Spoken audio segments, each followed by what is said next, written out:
Okay, it is 7 o'clock, and we're going to convene this regular meeting, Board of Trustees for the Venus Independent School District on May 16th at, I said 7 o'clock, and we have a quorum.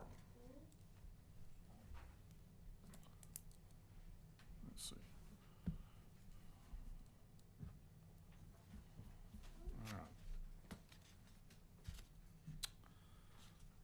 If everybody, please stand. Joe, would you like to lead us in the invocation? Gracious Heavenly Father, as we come into your presence tonight, Lord, we just give you thanks for the blessings you send our way. Lord, for the privilege of serving this community. Yes. Lord, we just ask for wisdom for this board as we make decisions that will affect these kids and this community. Yes. Lord, just continue to bless each one here, teachers, students, faculty. Lord, bless our nation. Lord, I ask all these things in Christ's name. Amen. Amen. If everybody please turn to the flag, I'll lead us in the invocation. Pledge allegiance To the flag of the United States of America and to the republic for which it stands, one nation, under God, indivisible, with liberty and justice for all. You may be seated.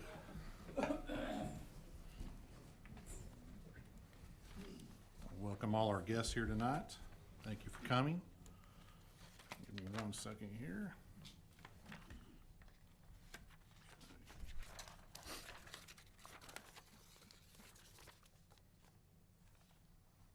Okay, we're going to go to item number 4.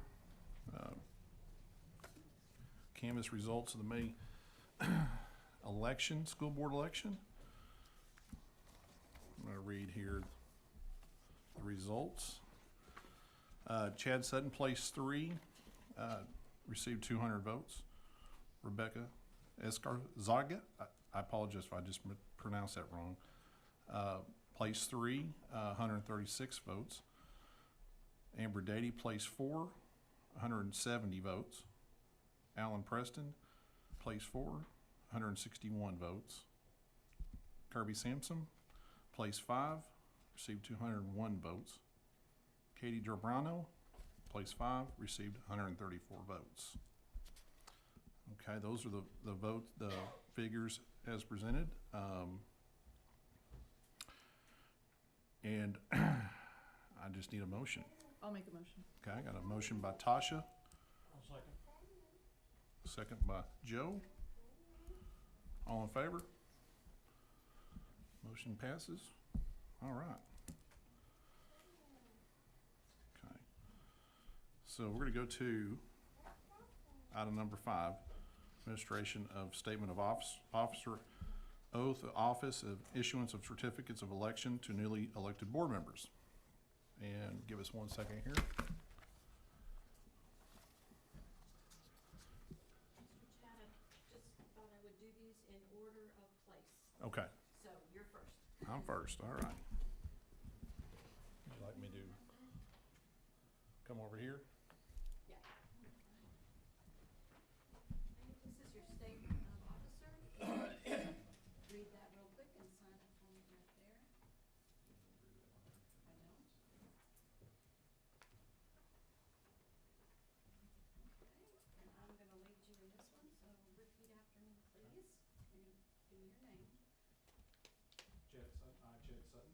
Do solemnly swear Do solemnly swear that I will faithfully execute the duties of the office that I will faithfully execute the duties of office of Venus ISD School Board, of Venus ISD School Board, Trustee Place 3 Trustee Place 3 of the State of Texas, of the State of Texas, and will do the best of my abilities, preserve, protect, and defend will do the best of my abilities, preserve, protect, and defend the Constitution, the laws of the United States and of this state, the Constitution and the laws of the United States of this state.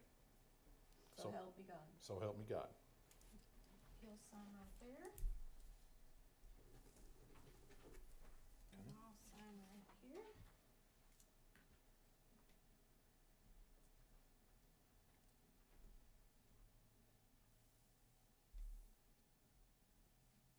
And I will get you copies of these.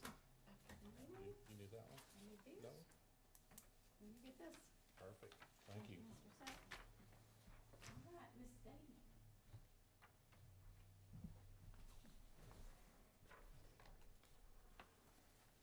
We'll do the same thing with you, Miss Amber. You will read that, and if you're in agreement, you're gonna sign right there. I, Amber Dady, You don't have to read this one out. Oh. You just need to read it and then sign it. Now, the oath of office, we're gonna repeat. That's Chad Dady. So there we go.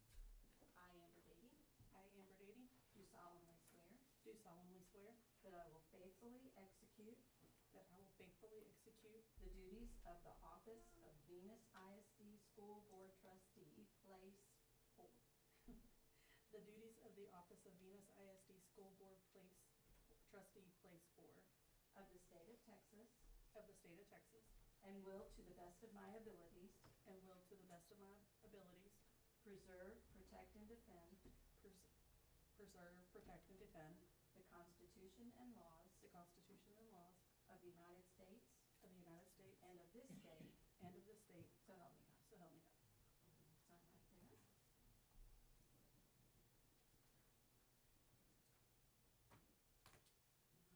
And I'll sign it on here.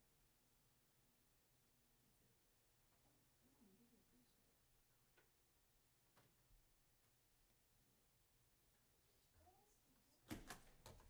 I'm gonna give you a free certificate. And here you go. Thank you. All right. Kirby, come on up. Come on,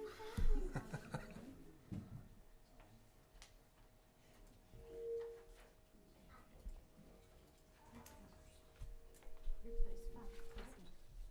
Listen. Okay. There you go. Okay, so this is your statement of office, sir. You'll just read through that real quick, and then you get to sign that. Okay.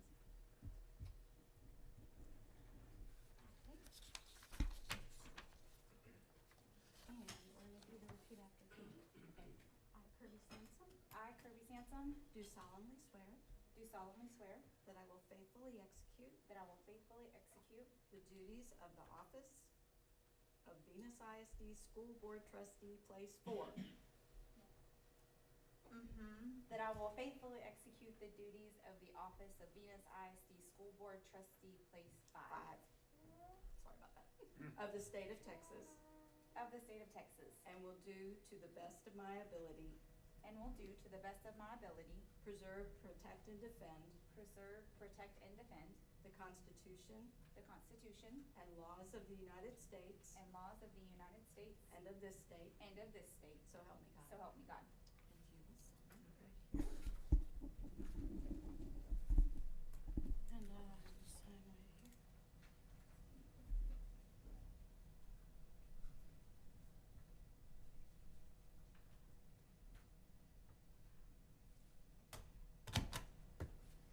And there you go. Thank you. Thank you. If our new board members would please come up and take your seats and give us just a minute, if you want to go ahead. Last don't leave.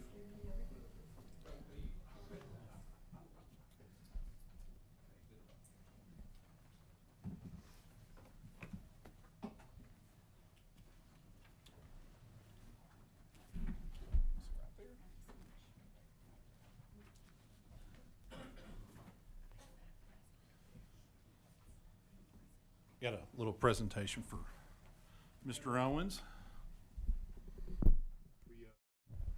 We do have a presentation for Les and his time on the board, and also the honoring the tradition of the outgoing board members, of course, singing the alma mater before they leave.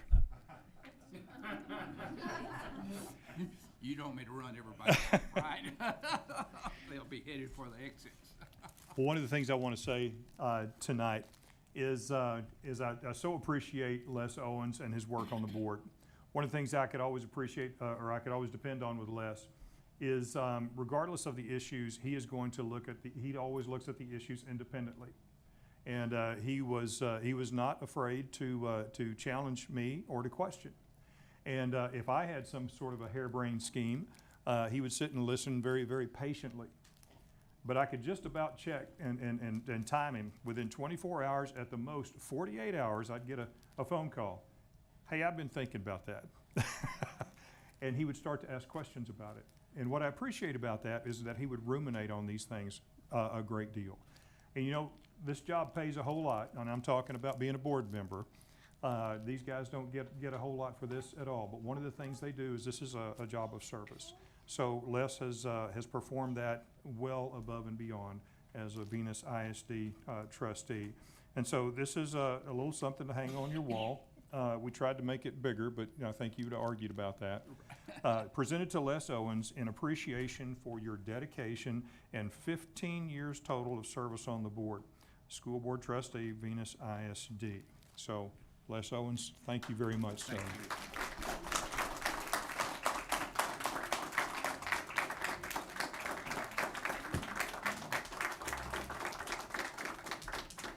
I did have one other thing, though. Okay. Les would come by on account of one thing. Well, he would talk about school business, but he just about drank all the coffee in the house. So this is in recognition of his 15 years of service and caffeine consumption while on the job for Venus ISD students. This certificate entitles the bearer, Mr. Les Owens, to unlimited supply of Bulldog brewed coffee. And here's a little something to put it in, Les, your very own coffee mug.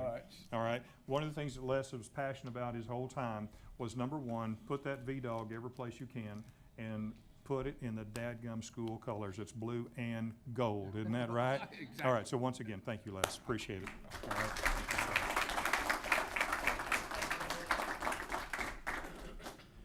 And she can't be with us tonight. Go ahead. Don't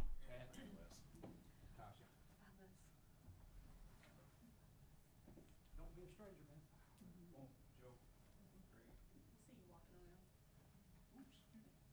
man. And she can't be with us tonight, but trustee, actually board vice president, Katie Drembrano, her and her husband both tested positive today for COVID.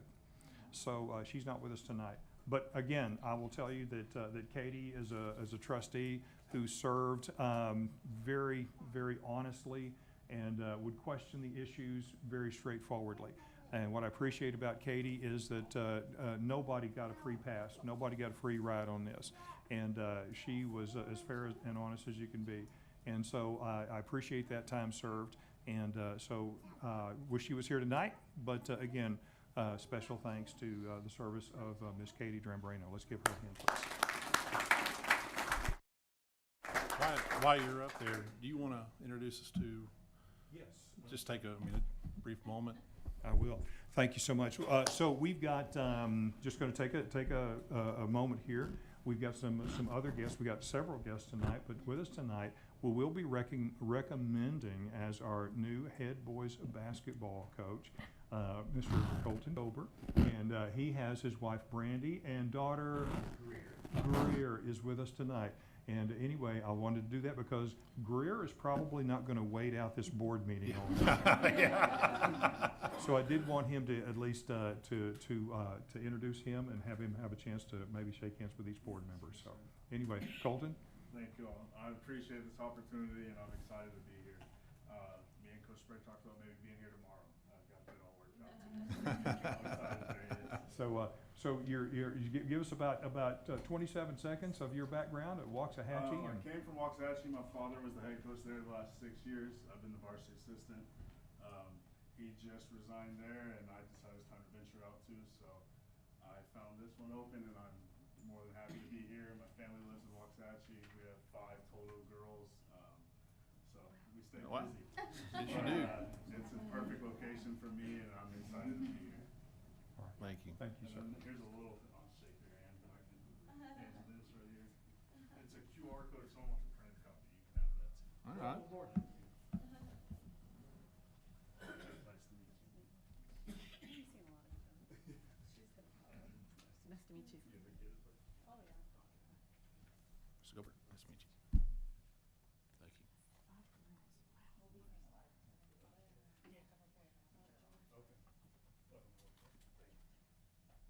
So Colton, you're not related to any Gobers up in Oklahoma, are you? Not to my knowledge.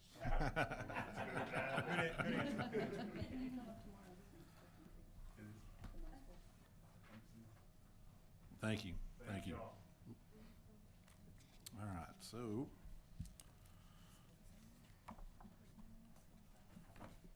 Okay, so now we're going to item number 6, board reorganization and election of new board officers.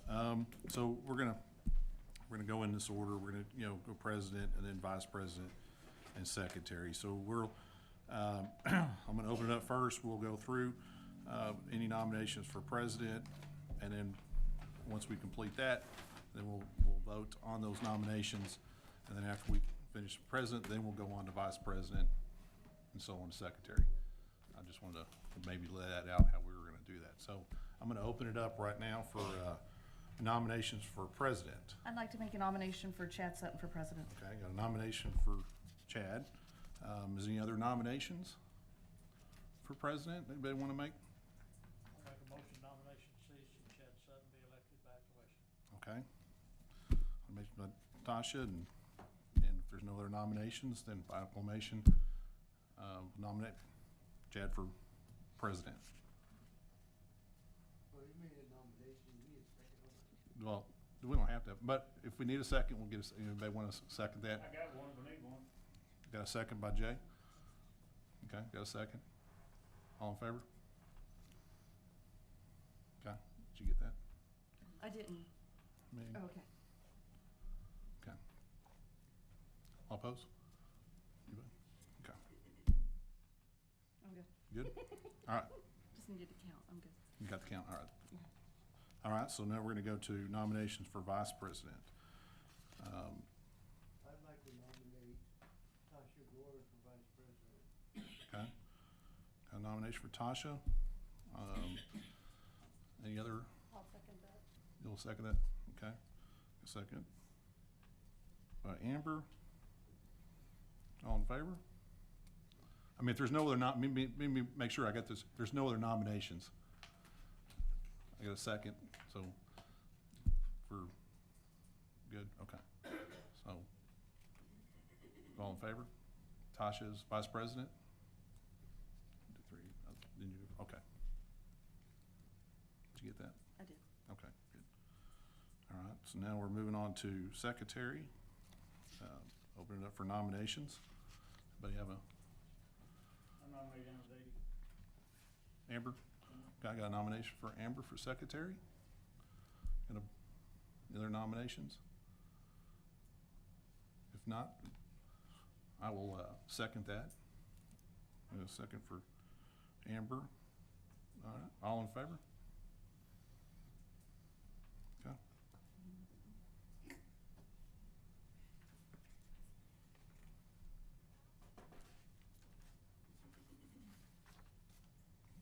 Good. I got it. Okay. All right, so Amber, take the role of secretary. So, here's the deal. I know it's new, but whenever we start something new, we have to time. Just give us a minute here. Yeah.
Thank y'all.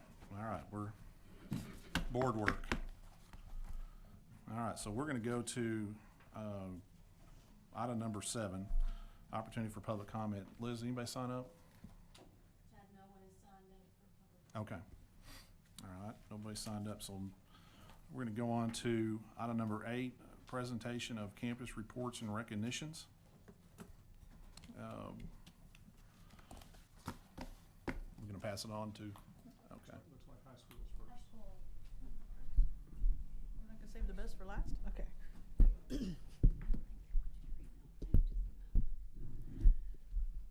Our people of the month.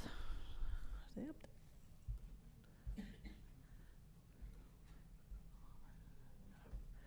Hold, please.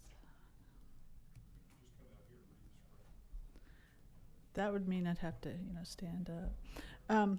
Our teacher of the month, Venus High School, is Mrs. Ashton Barrera, biology teacher, who's also NHS advisor, Sunshine Committee chair, and sole member at the moment, and just general all-around great teacher.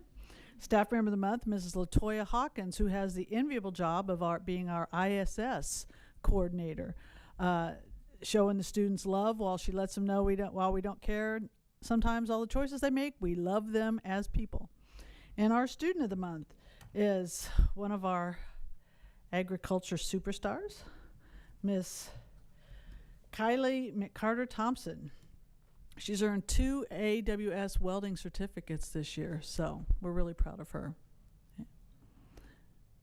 As far as the board, short and sweet, we've got 7 students who competed in TSA competition this last month, and 7 of them are going to nationals, and 2 of them, Miss Addison Zappa and Miss Madison Dean, it's their 3rd time to go to state, but this is going to be the first time they actually get to go to state due to COVID.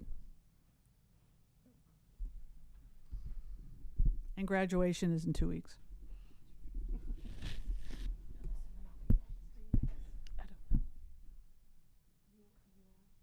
Okay, that's me. I don't have anywhere to put this. Okay, so our teacher of the month is Miss Elaine Hawley. She is our 6th grade math teacher.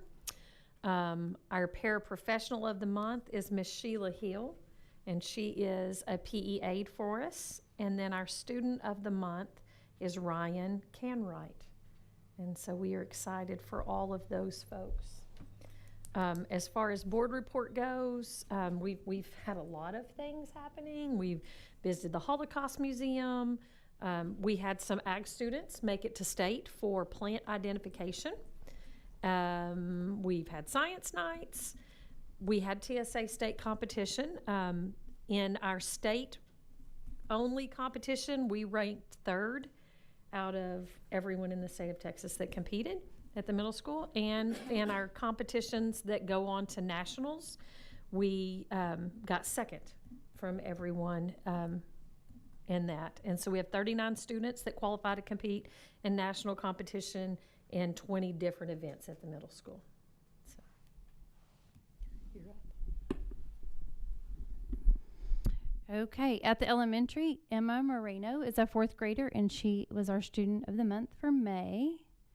And our staff member of the month is Mindy Venable. She is one of our special education inclusion aides and is this close to being a certified teacher. So she is really excited about becoming part of the teaching staff in Venus ISD.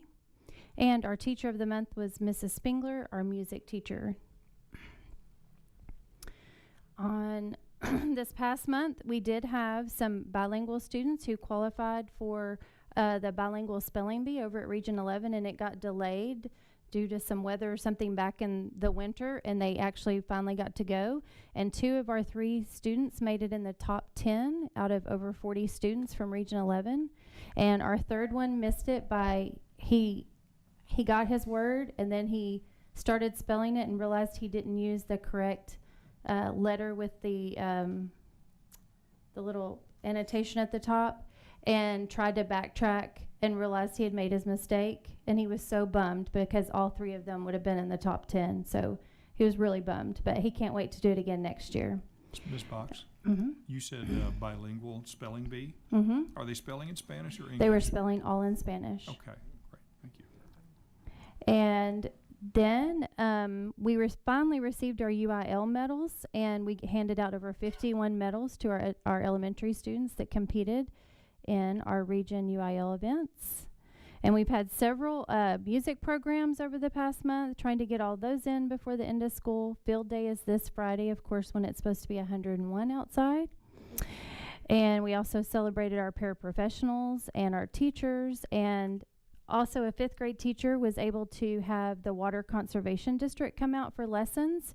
And instead of just 5th grade, they were able to fit in our whole campus. So all 4 grade levels got to go listen to different parts about the Groundwater Conservation District and what they do.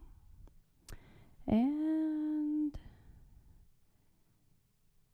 we finished up our Battle of the Books.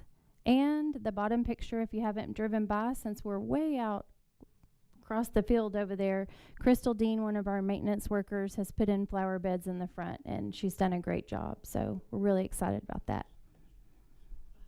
Oh, that will be on next month's board report, but it will be in the board report, and pictures will be in the June board report. But we did just this Saturday have an event with Golden State Foods, who Tasha Gore works for, and they donated 100 bicycles to students. And we did that through our PAWS, our PBIS, where they put in tickets. We drew out names out of the buckets for those bikes, and they came up with their parents and put them together. And we had a lot of volunteers. It was a great day Saturday. You know, I just wanted to add to that, Lori. That was probably one of the most well organized events that I've been to in a long time. So you and your staff did a marvelous job of doing that, and parents came in, and I didn't see any ball that was dropped anywhere. Golden State Foods folks were there, volunteering as well. But I just saw a phenomenal event. So kudos to the elementary staff and everybody else who came out, community members, cooking hot dogs, and everything else they did. All right, so for Venus Primary School, our teacher of the month is Miss Mari Carmen Allen. She's a bilingual kindergarten teacher. Our staff member of the month is Miss Melissa Summers. She's our nurse. And our student of the month is Jack Cadigan in Mr. Williams' 1st grade class. All 3 are outstanding members of our campus, and we are very thankful for them. This past month, we finished our Big Kahuna fundraiser. We raised over $17,000 that will go to our playground fund. So we will continue that goal into next year. We hosted bilingual nights. We hosted our music programs. We actually took our first field trips to the Fort Worth and the Dallas Zoo since COVID. And then this past week, we had our field day the first time at the football field. So it was a great day.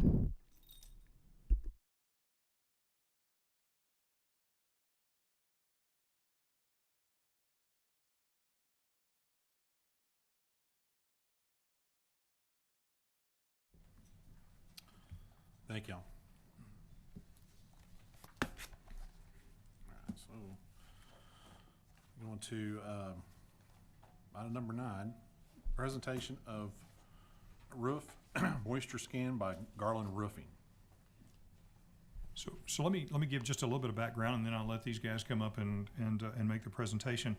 You guys remember that in April of last year, we had a bad hailstorm, so due to COVID, due to whatever, it took a long time to get insurance, to get out and come and do an assessment, and to give us what those results were. So we got those results back just right about Christmas time. And when we got those results, one of the things that we saw on there was was it $4 million worth of damage that was done, with right around $3 million in HVAC units, RTUs, but very little in roof damage. And I didn't quite understand how that could be. So Garland came in, Garland Roofing, and conducted a moisture scan. So if I talk too much about it, I'll probably start lying because I don't know that much about it. But suffice it to say that what happens is that it is an infrared scan that tells you if you have moisture below the surface level, bottom line. And if that's the case, then you certainly have roof damage. So I will stop just a second and let these gentlemen take it. How are we doing this, fellas? If you would please introduce yourself, and we have a microphone right over here. Would you show them how to turn that? Hit the. Press that little button on the right. Yep. Wow, I got it. So my name is Russell Roberts. This is Caleb Gallardia. We work for a manufacturing company. We make the products. We do not put it on. So the actual contractor that actually was there observing damage with us was Trilam Roofing, which is Mark Rush and Eric Gonzalez, and that's Eric with a K. Okay, so, but anyways, we were we came out. We did some observations. We did some investigations as a manufacturer's rep. So we had no skin in the game. We just came out because we make the material. We meet all the ASTM requirements. We know what ASTM requires us to put out. So we wanted to make sure it was still performing per the expected service life that the school paid for. So that's what we did. There's a report. We had the moisture scan completed. There was moisture trapped in the roof assembly.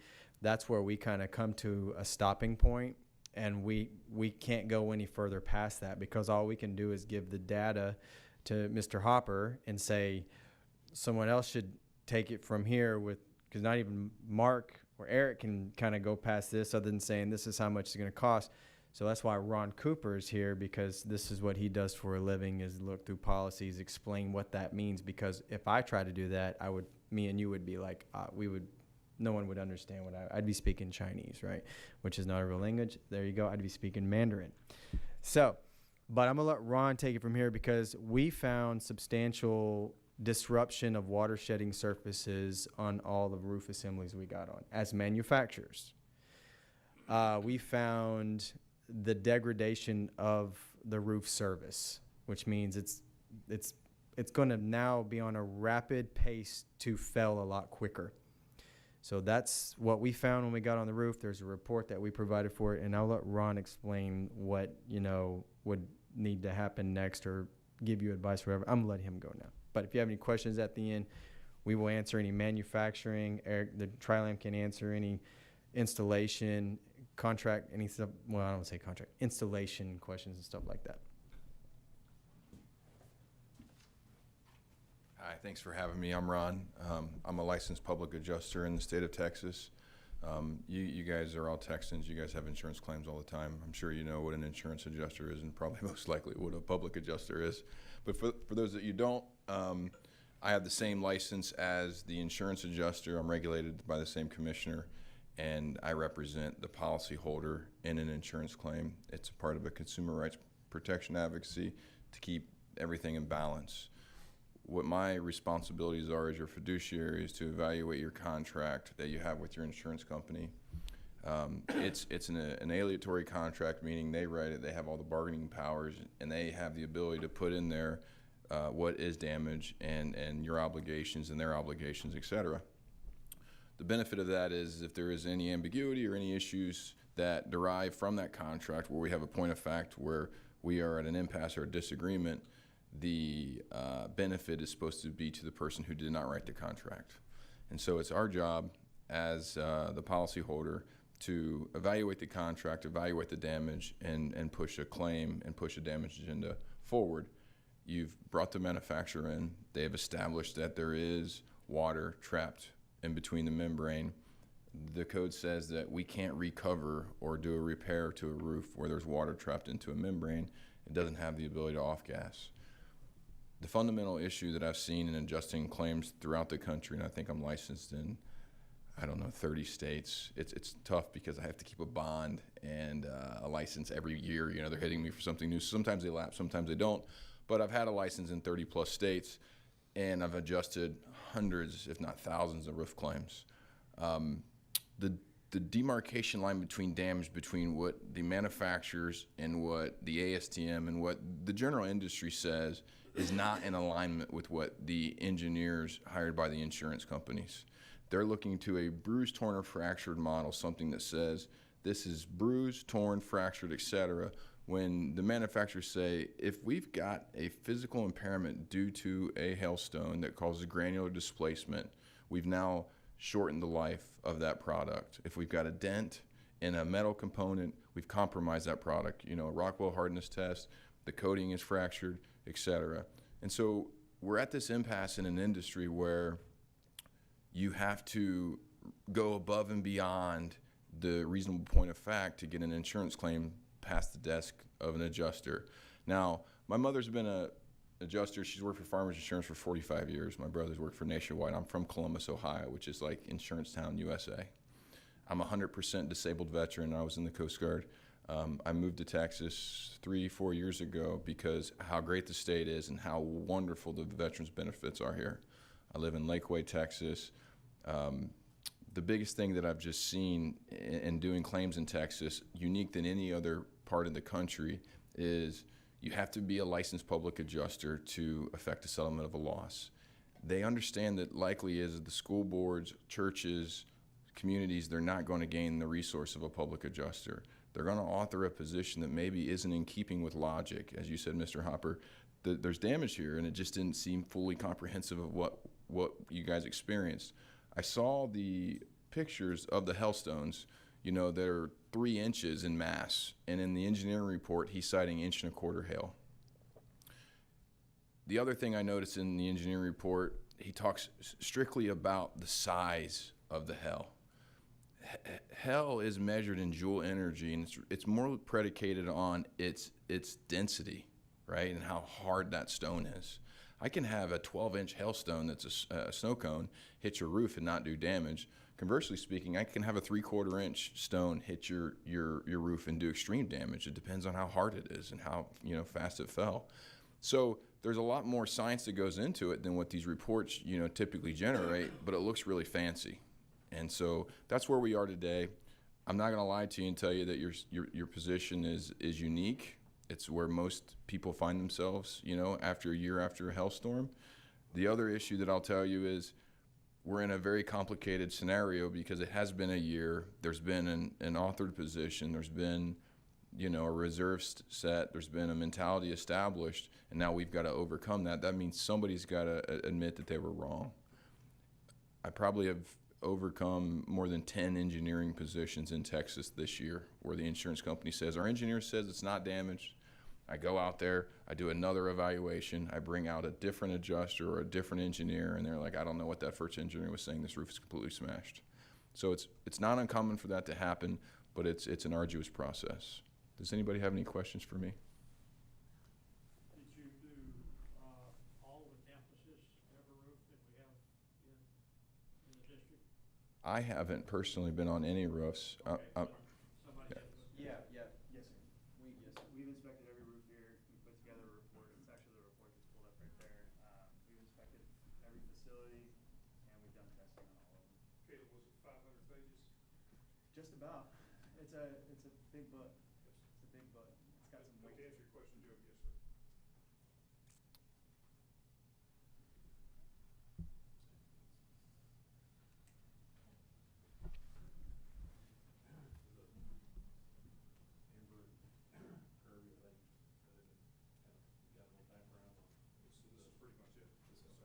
So basically, that's what I want you to do is I want you to meet, want you guys to hear from Ron, kind of update everybody on the process, where we are on this. Again, a year ago, April, these guys came in and did the monster scan, and now Ron's the person who can come in and represent them.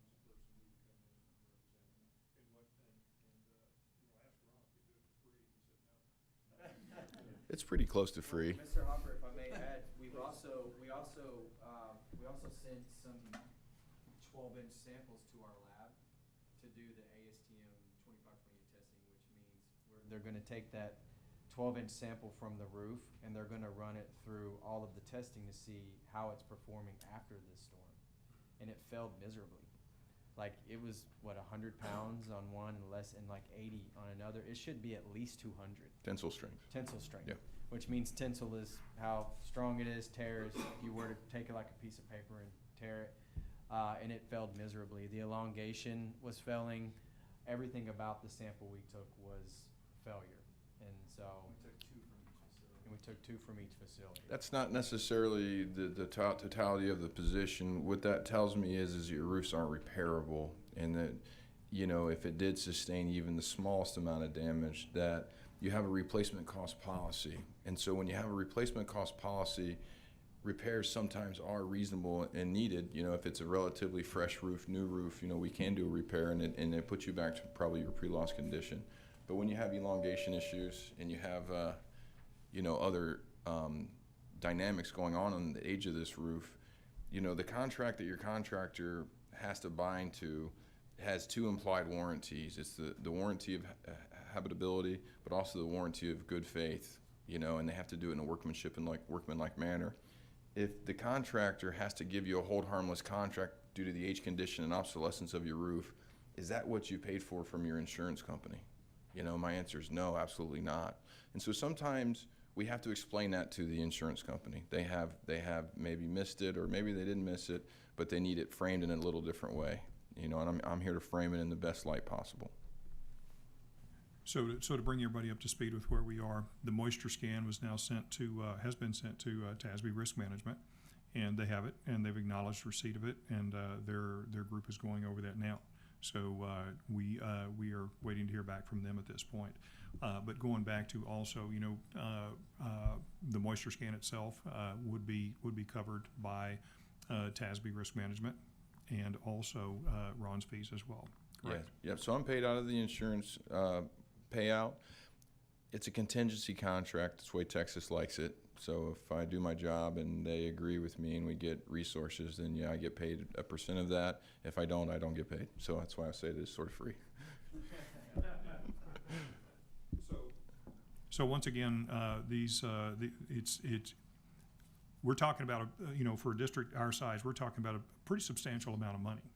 And so we could not afford to replace these roofs on our own. It would take us years, if not a better part of a decade, to do this. So the idea that we can even talk about this is a godsend for our district. So that's huge. And so I appreciate the work that these men are doing. But I wanted them to come and kind of bring everybody up to speed here on the board, so that you could see, you know, kind of what's going on as far as addressing this issue. And it's fairly complex, but I appreciate that. Gentlemen, is there anything else, Caleb or Ron, is there anything else I'm leaving out?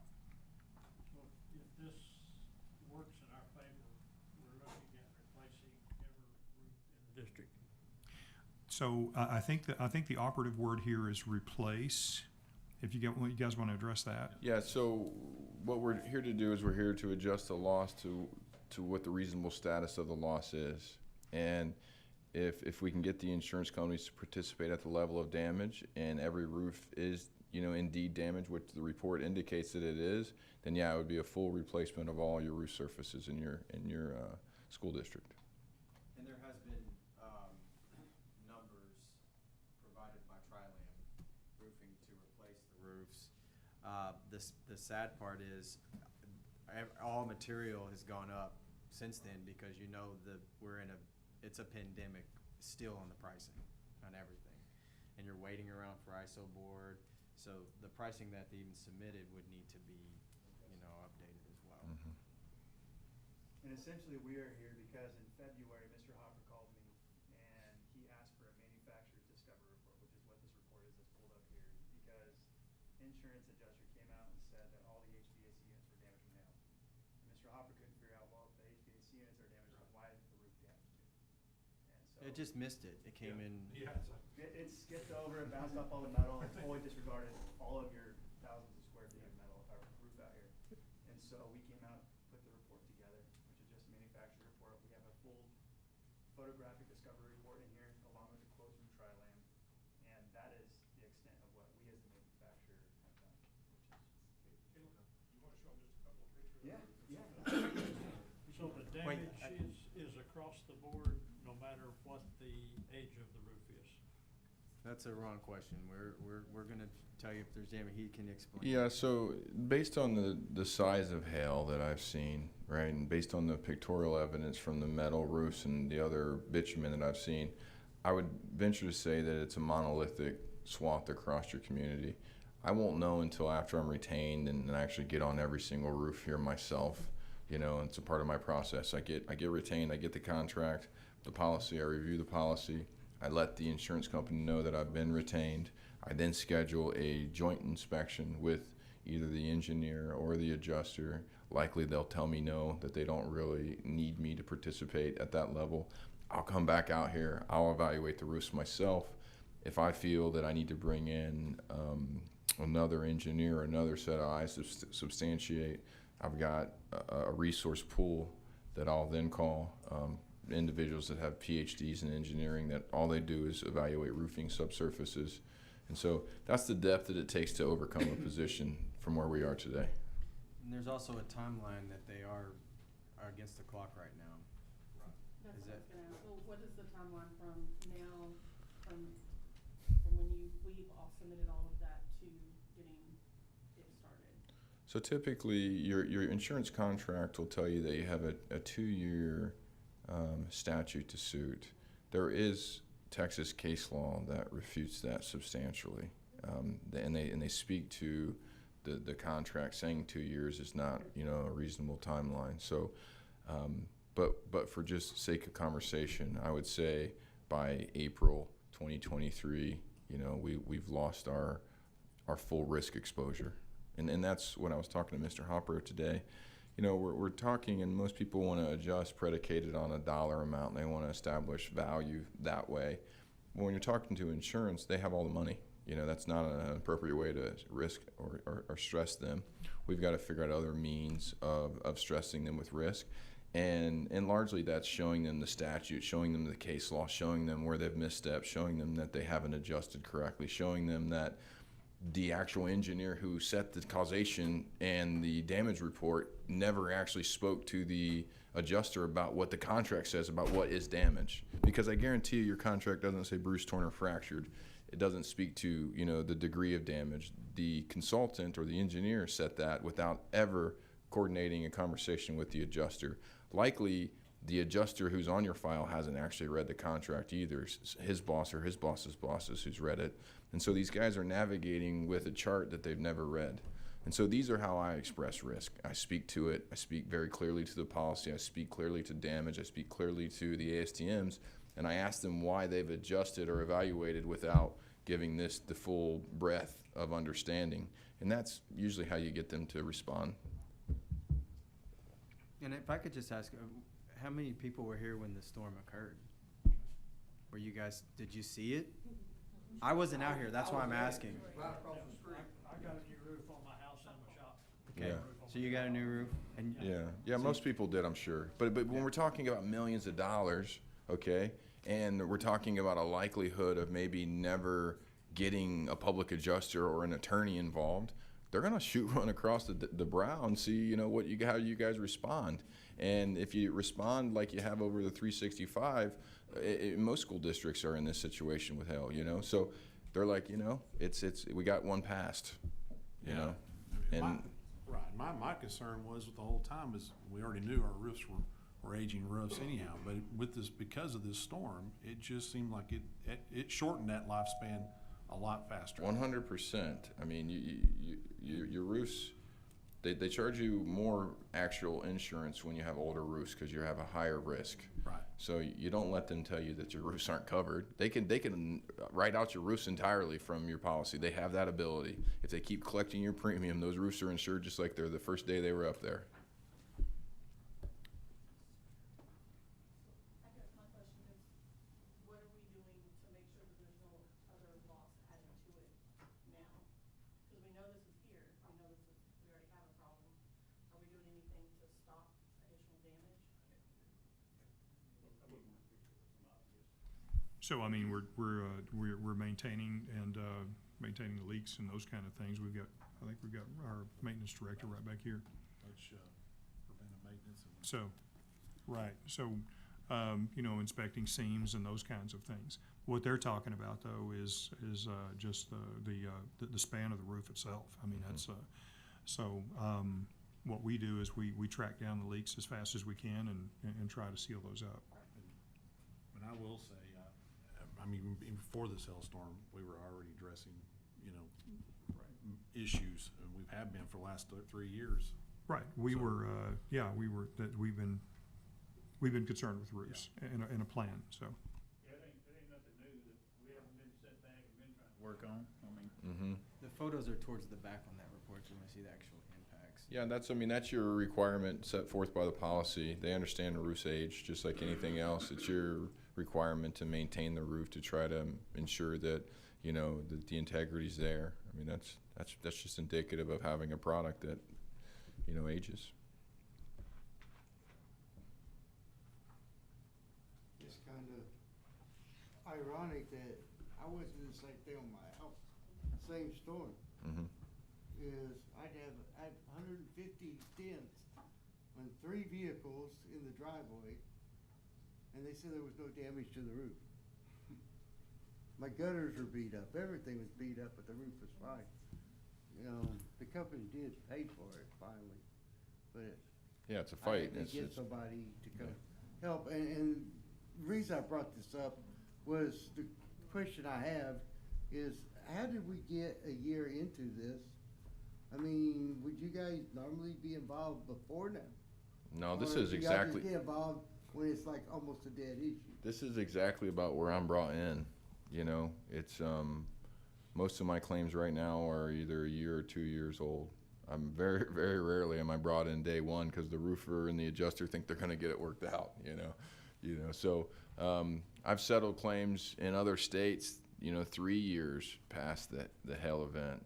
I just did 2 in Chicago where they authored about $180,000 worth of repairs from a 2017 loss. The board signed my contract in 2021, and I negotiated about $9 million in claims for those 2 communities. So it's very common that the public adjuster, especially somebody like myself, doesn't get brought in until. So is this like an insurance technique? Sure. They wrote a book on it. It's called Delay, Deny, Defend. Yeah, it's a good book. And then there's another book that's written by the McKinsey report that kind of talks about, it's economics. It's a business model. They're very good at collecting premiums. It's more difficult to get them to pay out claims, and that's just natural business. We get these guys engaged as soon as possible and start moving ahead. Absolutely. Yeah. Absolutely. Gentlemen, anything else? Or I should say, board, did y'all have any other questions? I do not, other than this is I hope it works out in our favor because it's a lot of money. Mr. Hopper's got my contract, references, this is what I do for a living. I'm here to help you guys out. As soon as you guys get me engaged, I'll send my letter of representation to the insurance company, let them know, and I'm sure they'll be less likely to do the wrong thing if they know somebody's watching them correctly. Okay. I appreciate it. Thank y'all. Thank you.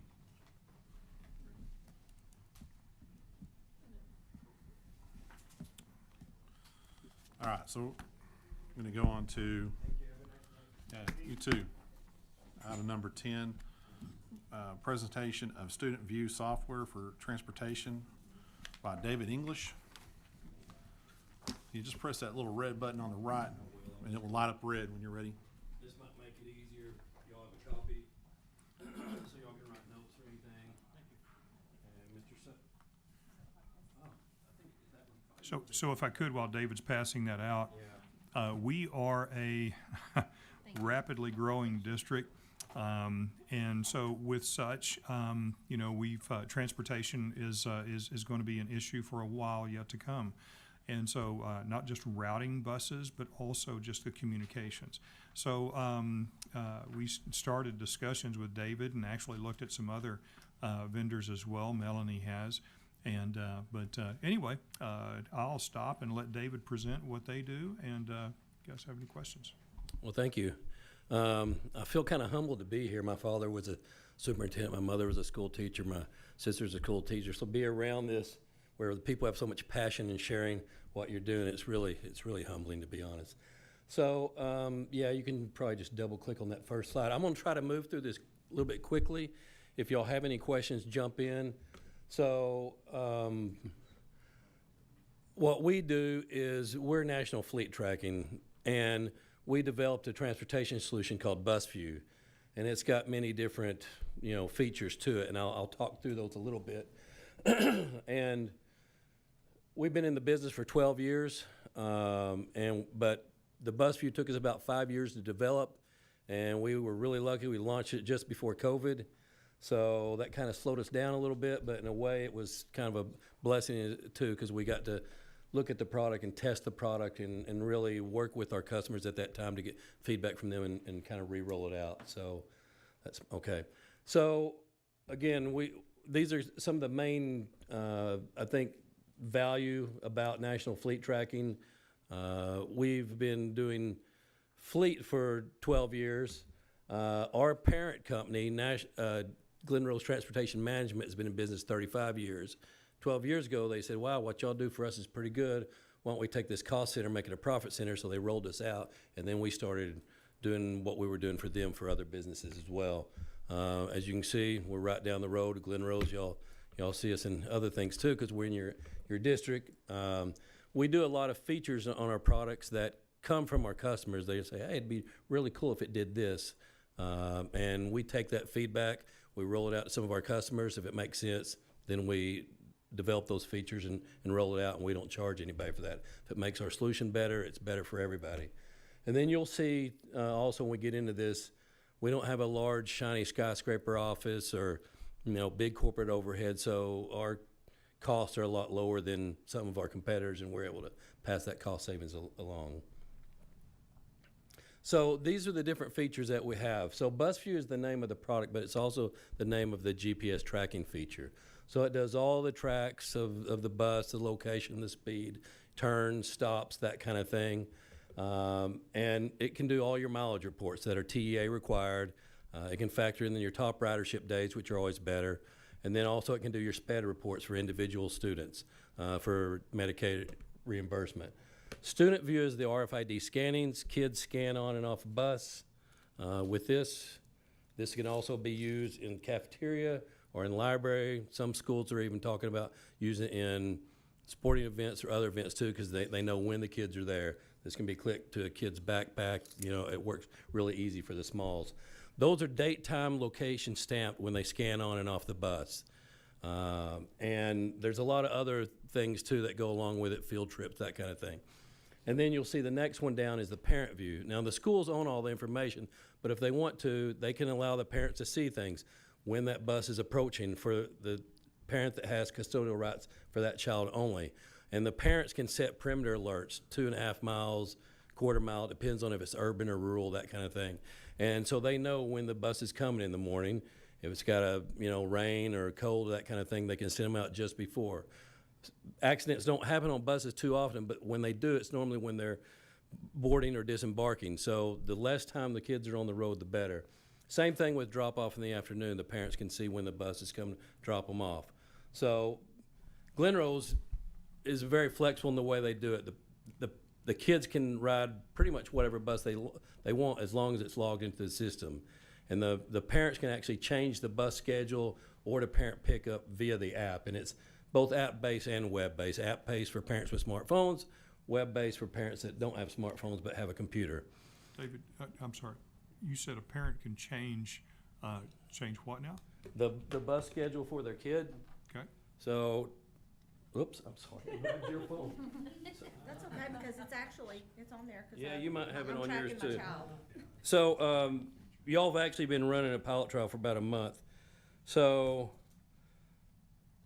this is it, and this is for my two kids. I don't know if y'all can all see that. It's pretty small, but I won't go into my first kid. I'm not like most 59-year-olds. I lived overseas for 21 years, and I have a 5-year-old and an 8-year-old. This is my 5-year-old. So this will go in and show me the history where they've driven. If I want to change the bus schedule, I'll go there, I'll put in the day. My phone's kind of messed up a little bit. So what are you changing about the bus schedule? Well, let's say I wanted to change it for tomorrow, so it automatically brings up today's date, so I just hit that and say okay, and then it's gonna say parent pickup or different bus route. So I can say different bus route, and then it's going, does the child know about it, yes or no? And I can say yes. If they don't, they'll tell them, and then I can select, say, bus route. So I have home, granddaddy, dad's work, Aunt Mary Helen. I can select those, and then that needs to be approved by the school. They don't let the parents choose some wild address and just, confirm that it's gonna be okay. It needs to be approved by the school, and then once that's approved by a school, I get a note and say it's been approved. There's deadlines when it has to be in. Different schools do different times. Glen Rose is 2:30. Some of our other customers do 12. We have one school that does 9 a.m., so you pretty much have to have it in almost the day before. So that's, and then also the parent pickup. So that's what the parents can do with that. And they can also subscribe to things. So every scan, incorrect scans, like if they're supposed to come home but they get off at Johnny's house to play, they can get those alerts. And then field trips when the bus is returning, when it gets 20 miles within the school, they get alert, field trip, whatever. Is that a text message, or that's on the app? It's a text, or it's an app or an email. It depends on what they tick off, on how they want to be alerted. And they can do both too. So a lot of our parents will have the dad doing one thing and the mom doing something else to make sure nothing falls through the cracks. So you say they have to be, in the day before, or It depends. It's school policy, however you want to do it. So you can do it at 3 o'clock, or you can do it at 1 o'clock, or you can, however you want to do it. It's all school policy on that issue. And then, so you said the parent can go on there without contacting the school. So if the parent goes on there and says that they want them to go to grandma's house, we have someone sitting at the primary that just watches that? It's usually one person at each campus. you have somebody? Yeah, it's not a lot of time, really. It's a software screen that come up, and it's usually somebody in an office, a secretary or something like that, and those will come up and they'll ping every now and then. And it's on a campus by campus basis how almost every school does it. So it's not a lot of time. You know, if you're sitting at a desk and you have a computer, you can see them pinging in occasionally. So it's usually, for Glen Rose, it's probably 20 requests per campus that come in. They check them once an hour to see what's come in. So I guess it's just something we have to look at and find out what works best for us in each one of our campuses, so. Right, and that's what we'll have to do is just because it has that tool, it depends on how you use it.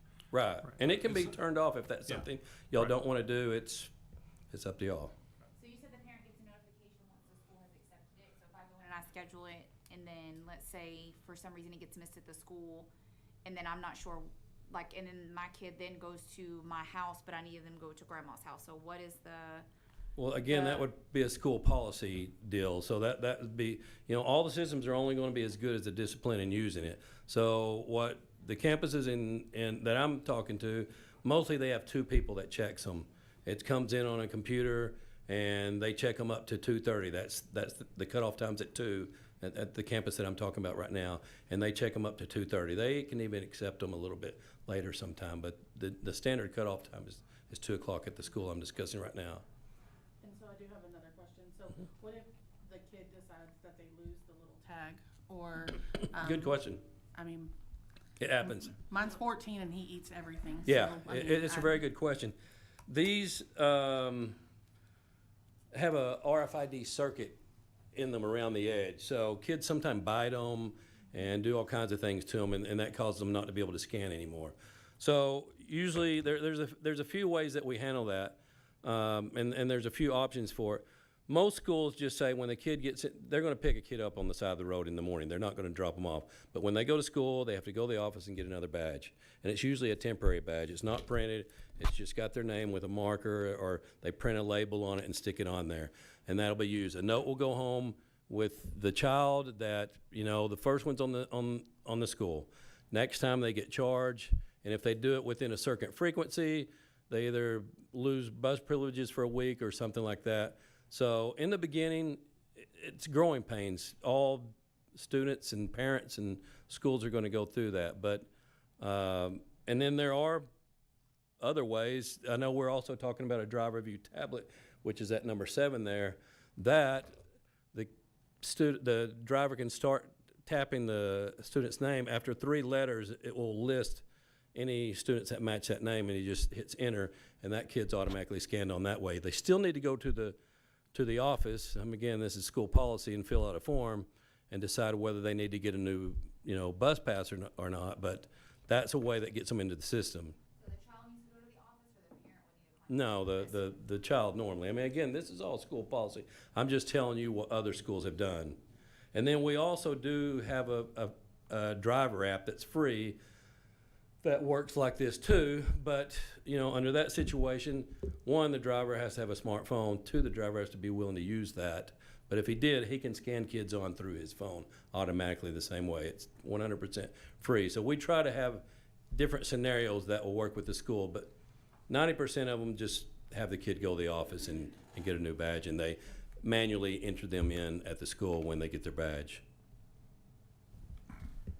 So, I mean, what I like about this particular, I mean, what we've seen, is just the fact that it gives us that ability to manage our routes better. It gives us ability to, the parents, the tools to be able to see where those bus routes are. Because I think that's always been a problem. It's like our bus routes seem to kind of just move a little bit here and there. And this way these parents can actually have that ability, tool in their hand to see where that pickup point is or that drop off, and we can, So if there's go ahead. So there's an accident on 157 and it's backed up. How does your system work?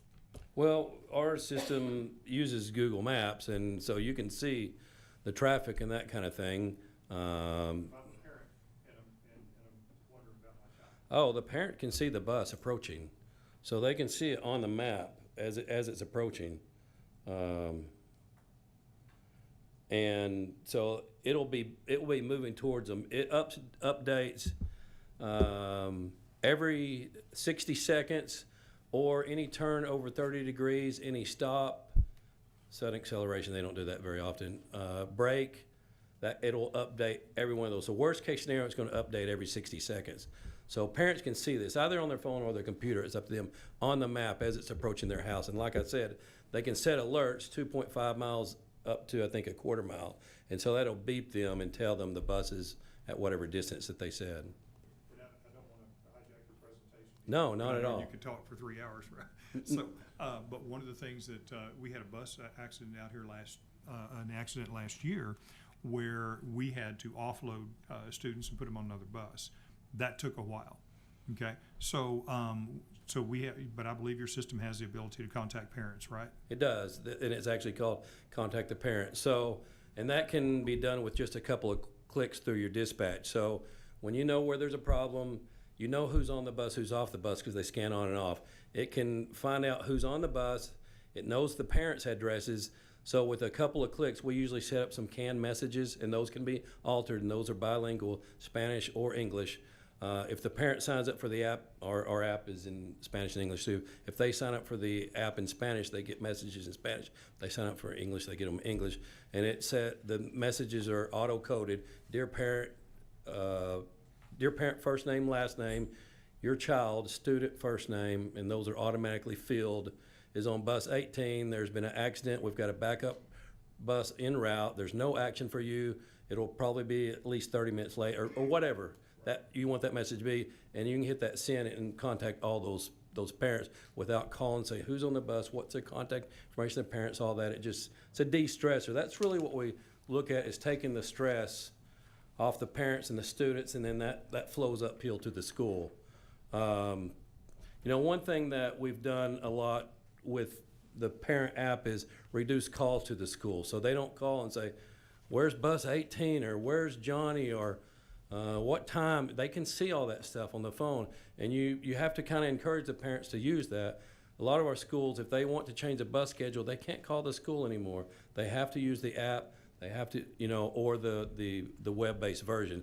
So, and the smalls, parents get addicted to it. I mean, they almost like enjoy it, looking at the kid and where they are and that kind of thing. It's kind of funny. Mr. Hopper, I have a question.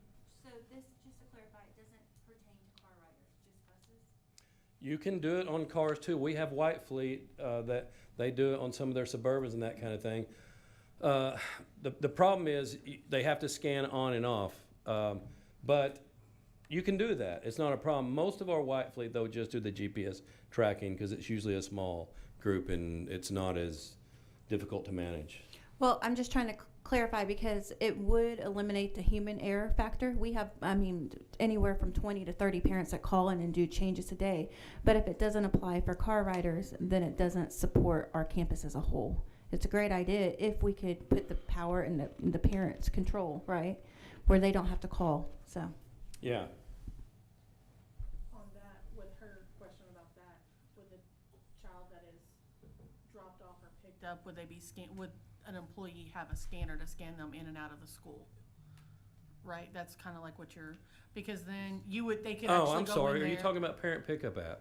Yeah. Okay, that's different. Okay, yes, we have that. So parent pickup, there's an app on the phone, in the same way, the teacher that's escorting that kid to the parents scan the kid's badge when they get in the car, same time, date, location. So 100% of your kids are in the system.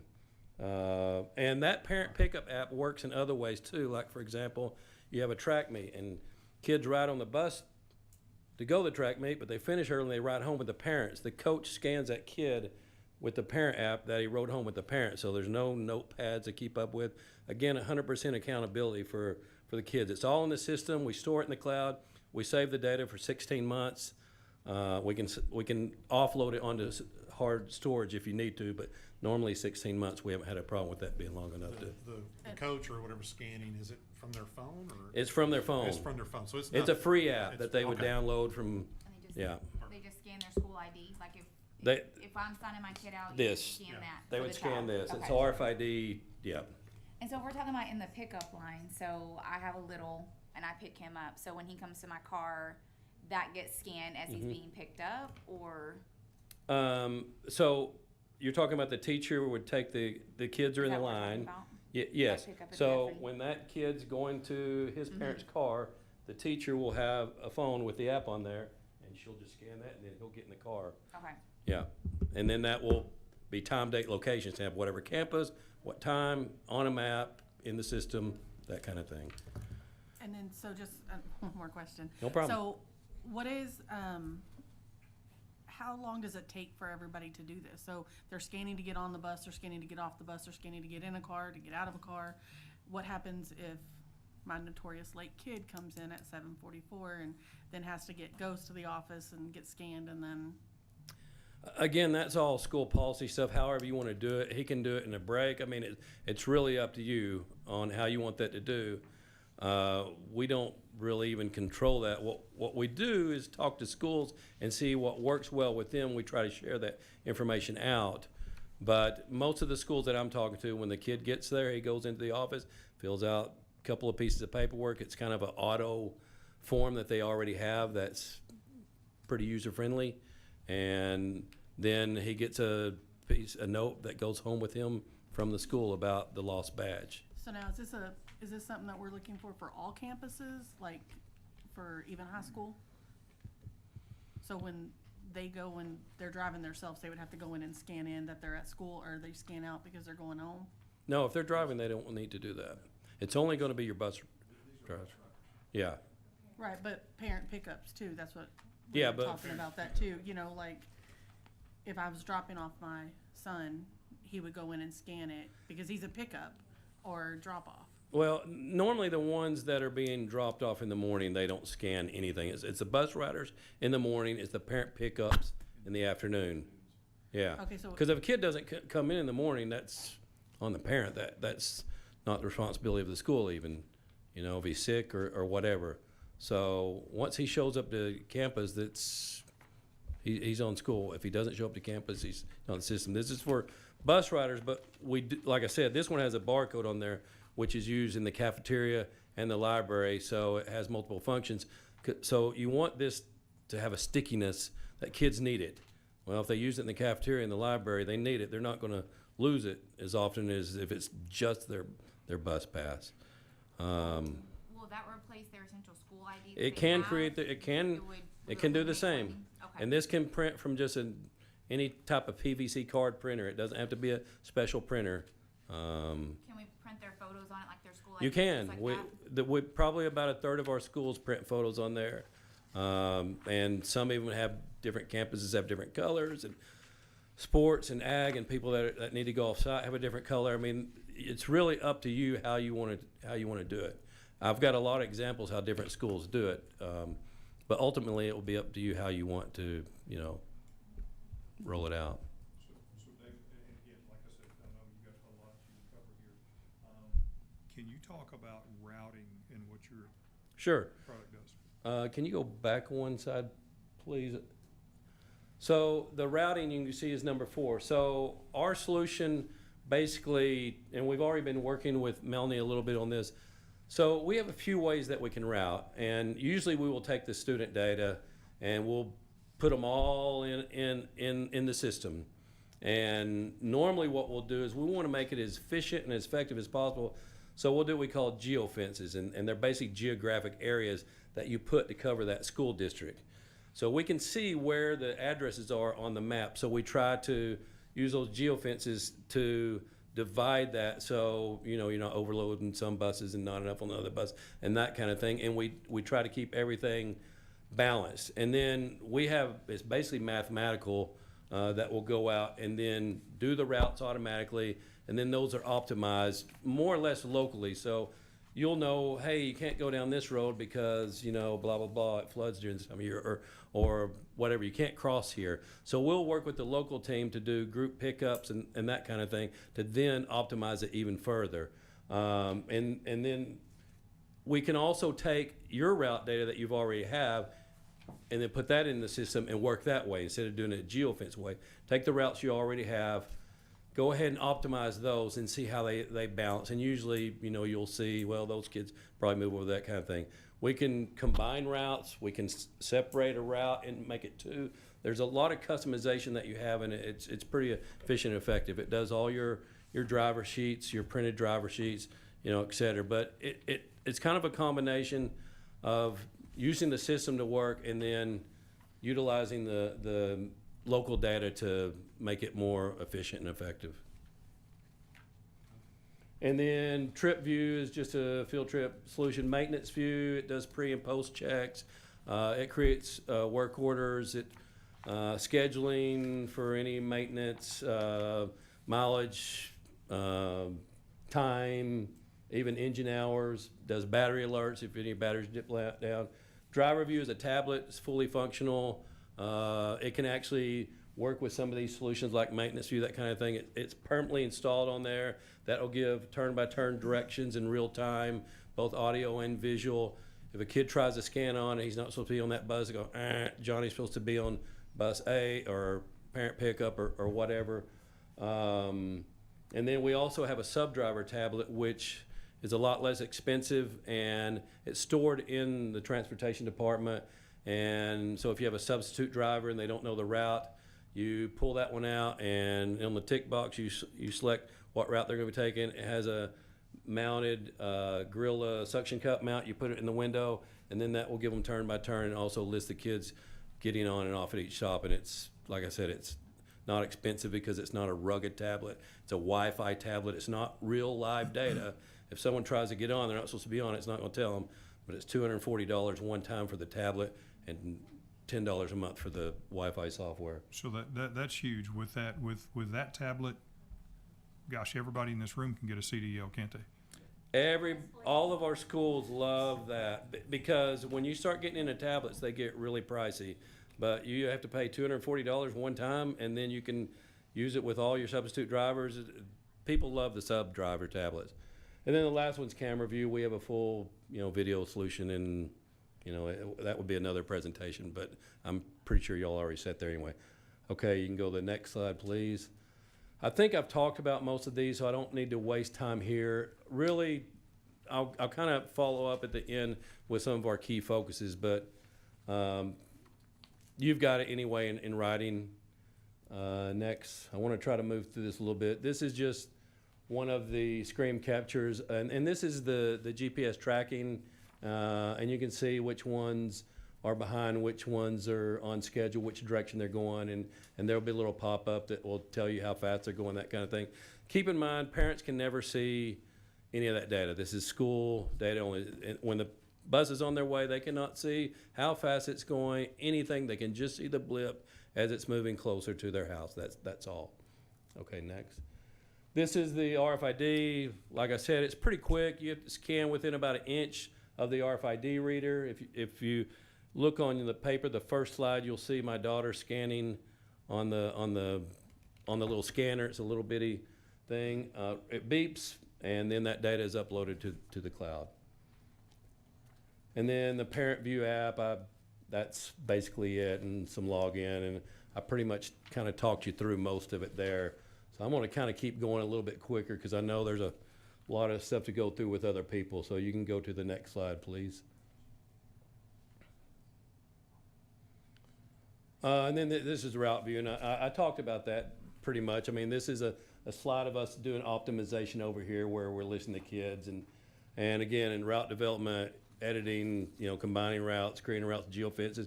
You can also, we have some schools, some new schools that didn't have their route data recorded, and we just hooked them up a temporary device, plug it into a white fleet in the cigarette lighter, and they drove the routes and stopped them. We recorded the data, and then we used that as a starting point because that's the way they wanted to do it. So we don't argue with schools. If that's the way that we do it, we can record the data too and use that. Next slide, please. And this is the pricing. So pretty much if you said, look, I like everything you talked about. Now this is a quick trip. It's a little simpler field trip module. And this is no tablets. But it's basically going to be $360 for the hardware, one-time fee, and then $37 per bus per month. And so that comes to $744 per bus for year one, because the hardware's in there, and then each subsequent year is $384. There's no nickel and diming. These are 50 cents each blank. I would say almost all, but I would say all of our customers have asked us to do the student data encoding and the color printing for the big batch, and then they've done it from there. And we do all the training for free. There's no annual maintenance fees. There's no additional fees. So this is, again, 50 cents blank, and then $1.50 for us to student data encode and color printing. So you're looking at $2 per card for that. And that's the only charges that we have in our books, unless you wanted these little yo-yo things, and that depends on how many you order. And we can do logos or whatever on them too. Mr. English? Yes. My name is Daniel Salazar. I'm with the technology department. I have a question. So our bus drivers already have Chromebooks. Is this compatible with Chromebooks? It is. It's okay. not. It doesn't matter what type of book it is, but you could use it probably. Those aren't rugged though, are they? No, but we do have cases. We can get cases for those.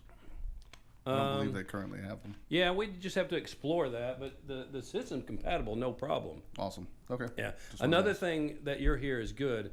So all of our route data that we work on, we usually work with the technology department to do nightly uploads. So any changes in your student data, new kids coming in, changing address, that kind of thing. And then it depends on the school. Again, if they make changes to something in transportation, it can be two-way.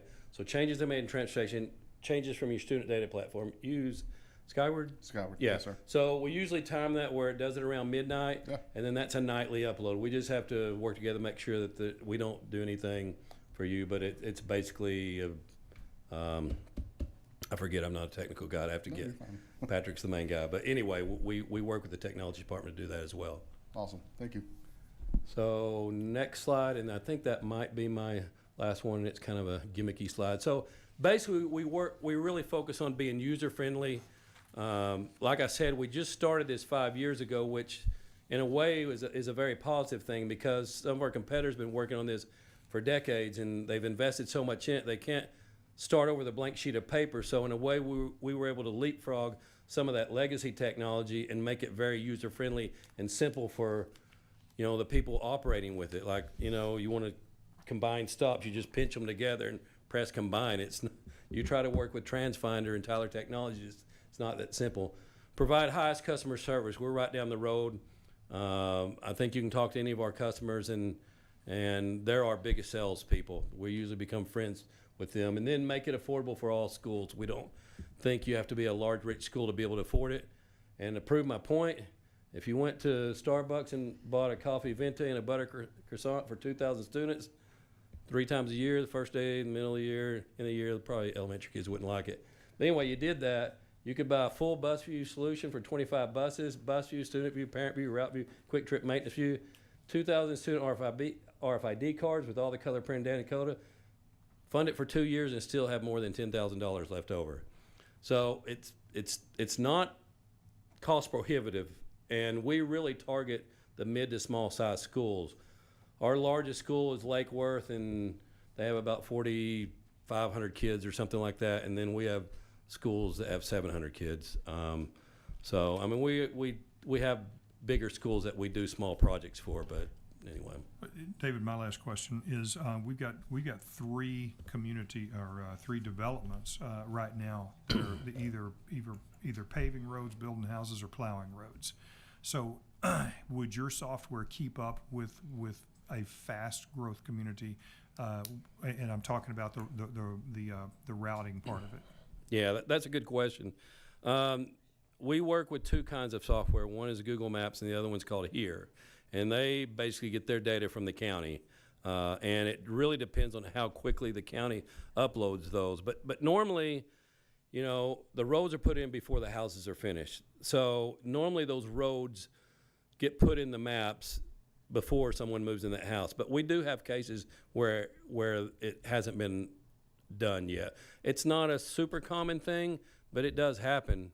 And sometime the school can put pressure on the county to update that, you know, for that specific reason, and that helps kind of expedite it a little bit. Yeah. How many buses do we have? We have 26 routes. 26 are running right now. What is the time does it take if we have new enrollments? 'Cause I know we had quite a few new enrollments from the time that we enroll that child to where they're up, ready to go, ready to get on the bus. As soon as they get into the student data system, we do nightly uploads, but you can manually upload that from transportation or from campus. It depends, again, on school policy on how you want to do that, but it's a very quick thing. I mean, we had a school, actually, these, for lack of a better word, are kind of a dumb card. When they get scanned, they have a unique number, they get read. So school had kids that showed up, they weren't in the system, they actually took a marker and wrote the kid's name on there. They went out that day, got on the bus, and, you know, they were in the system. So to actually enter them in the system, I mean, if I could go into our system now, and there's basically one screen, you go in and you create the student, put their name in there, their student ID, their birthday, their campus, and there's a lot other information you can put in there, but that's the information that you need to have them into the system. All right, David, so this really is my last question. You can ask more.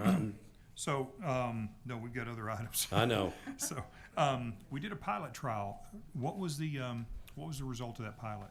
I think that's probably better for Melanie to answer. I mean, I can see it, I can tell you, but I think it's better to let Melanie tell you what she thinks, because I don't think I should be trying to sell it, but I think it's gone very well. It's actually gone a lot smoother than I thought it would, because the data was fairly absent on a lot of the routing stuff when Melanie came into the role. I think it's a lot better now, a lot better.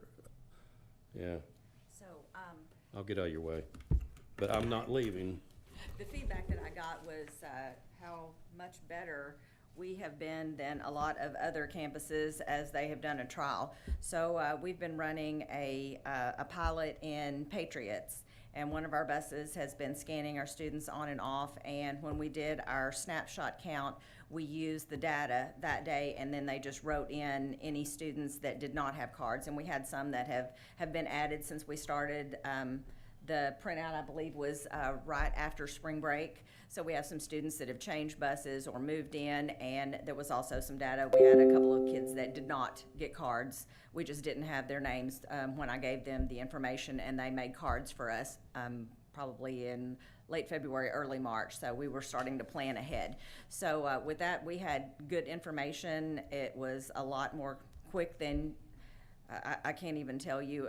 If you are taking a sheet with student names on it, they may be in alphabetical order, which that's not the order that you're going to be picking the students up, or you can try to sort it by addresses, but the data that we have people enter it differently. If it's a county road, if they put CR, there are all kinds of factors in what we're printing out for the drivers to do their route count.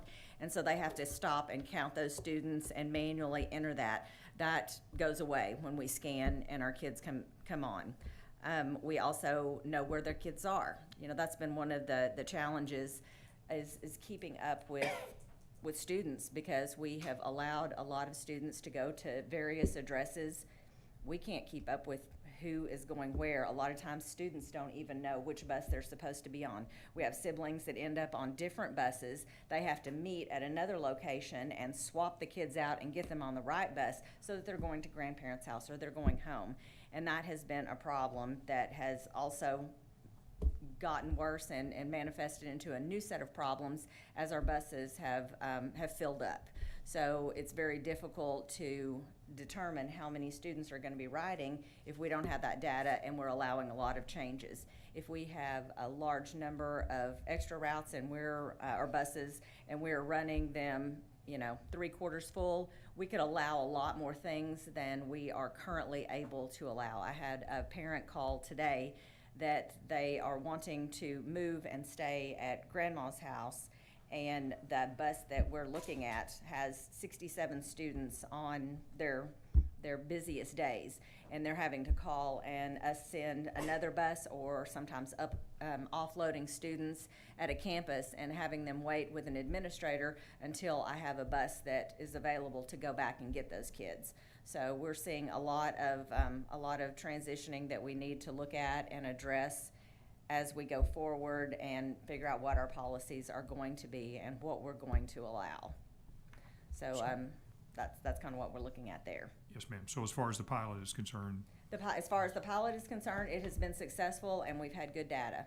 What challenges have we seen with the pilot? What challenges have we encountered? The only challenge, a couple of times, I've had students that scanned off, but they didn't scan on, so it was missed. But hopefully, with having a tablet so that the driver can see what's happening rather than just listening for the beep, that would be eliminated. And then the tablet, I believe, would also allow us to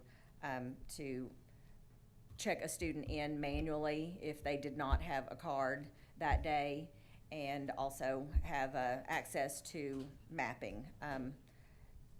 To jump onto a bus if you do not know that route is very difficult, and especially if we don't have a monitor. So that would be something that would be addressed through having the routes accessible to whatever sub-driver is driving that route. How long does it take what if you got several kids that you had to manually put in? How much longer are we fixing to add to this bus route? Well, again, when they start typing letters, so if he knows a kid or has a kid's name and it's Jeffrey something, he puts JEF, it's going to bring up every Jeff or Jeffrey or whatever that's scheduled to ride on that bus. So usually you just type 3 letters and then hit it. And the same thing with all. It's not a auto-correct, but it auto-fills after the first 3 letters. And he can type last name or first name, and it will bring up either combination of those. It will add some time, though. Let's not say that it's not like scanning. Yeah, exactly. But so why you want the kids so to bring their badge. That's the number one thing. That's why you want to be able to use it in your cafeteria, in your library, those things. You have as many uses for it. So the kids need those every day, not just every now and then, but every day. They have to get in the habit of that. So. Has anyone actually figured the cost to the district? I've seen numbers on buses, a bus, or say comparison numbers. Was there? I just did the math based on the routes, not including the tablets or the cards, and it would be $19,344 for year 1, and then year 2, $99.84. But that doesn't include the cards or the tablets. How much is the monthly fee though? So does that include the monthly fee, or is that just? I think that's the $384 per bus for year 2, and I did that times number of 26 and got the $99.84. the initial also, we have the ability to use ESSER funds for that. So We do, in and this year. a lot of it will depend on what pieces we want to add and, you know, what our parameters are, and they will give us a quote based on that. We're seeing the schools also save money on maintenance of buses. One, because there's nothing on pen and paper. It's all in the system. Auto reminders, you know, you set, you know, when you want to do certain things on mileage, it gets auto reminder every time. So maintenance is done better. And then plus it reduces idle time a lot because the parents know when that bus is there. They know if they have to escort the smalls off in the afternoon, then they're on spot where they need to be. So reducing idle time and, you know, making the buses better maintained, it does reduce costs. We've got schools that telling us that they are saving more money than the system costs by implementing it. So a couple of us just chose random students and registered as if we were a parent for that student. So I am driving routes in the morning because we're short, and my watch will buzz me when my child is, when the bus is approaching for my child's pickup and when they get off the bus in the afternoon. So I know exactly where my child is. So that's nice to know what's happening. And from a driver standpoint, there are, you know, students may or may not be out and ready. So if parents could sign up for that, one would hope that they would be able to be out. Or the date that we had to start school later and it was 10 o'clock, it was freezing, you know, we'd been out, those students would not need to be out because honestly, we have roads that are not passable, students that have to come to the end of a road to be picked up, and we don't want them to be waiting out there if a bus is delayed or in inclement weather. So I think that it would resolve that. Well, Mr. Hopper, where are we as far as implementing this? Are you ready to make a recommendation to do something? No, sir. What I wanted to do, because this is so wide sweeping, it's district wide, what I wanted to do tonight was simply present it, have David have an opportunity to do that. We could discuss it. There will probably be other questions that come up from between now and the June board meeting, but then bring it into the June board meeting for possible action. Okay, thank you. Yes, sir. And I think that there may be some more questions, so I'm the next person as well to talk about our what's currently going on as we're growing with our routes and transportation. And we're almost there. Okay, so I don't need to start yet. If y'all don't need me though, I got 2 young kids that I gotta go pick up from my parents, so. There's no other questions on that? I got one, Jay. Will this require any additional people? Who's gonna be doing all this checking in and checking out? Is this gonna require some additional people? The other schools have not had to, you know, hire any additional people at all. Like I said, the approvals for the bus requests for this size school, I'm guessing it's gonna be 20 or 30 people per campus that are gonna be, you know, requesting a change of bus, and schools check it once an hour, and if there's 3, it's like getting 3 emails an hour. I don't think you have to hire a new person to check 3 emails and hit approve or disapprove. So to answer your question, Jay, we've got people handling those phone calls anyway. This makes it a lot quicker actually because it's just, like I said, an email. Yeah, it should actually reduce time. You won't have as many calls, you know, all that kind of stuff. But I would really encourage y'all to talk to some of our customers. They're our best salespeople, and they'll tell you straight up. They, you know, school people don't beat around the bush. You ask them a question, you're going to get an honest answer.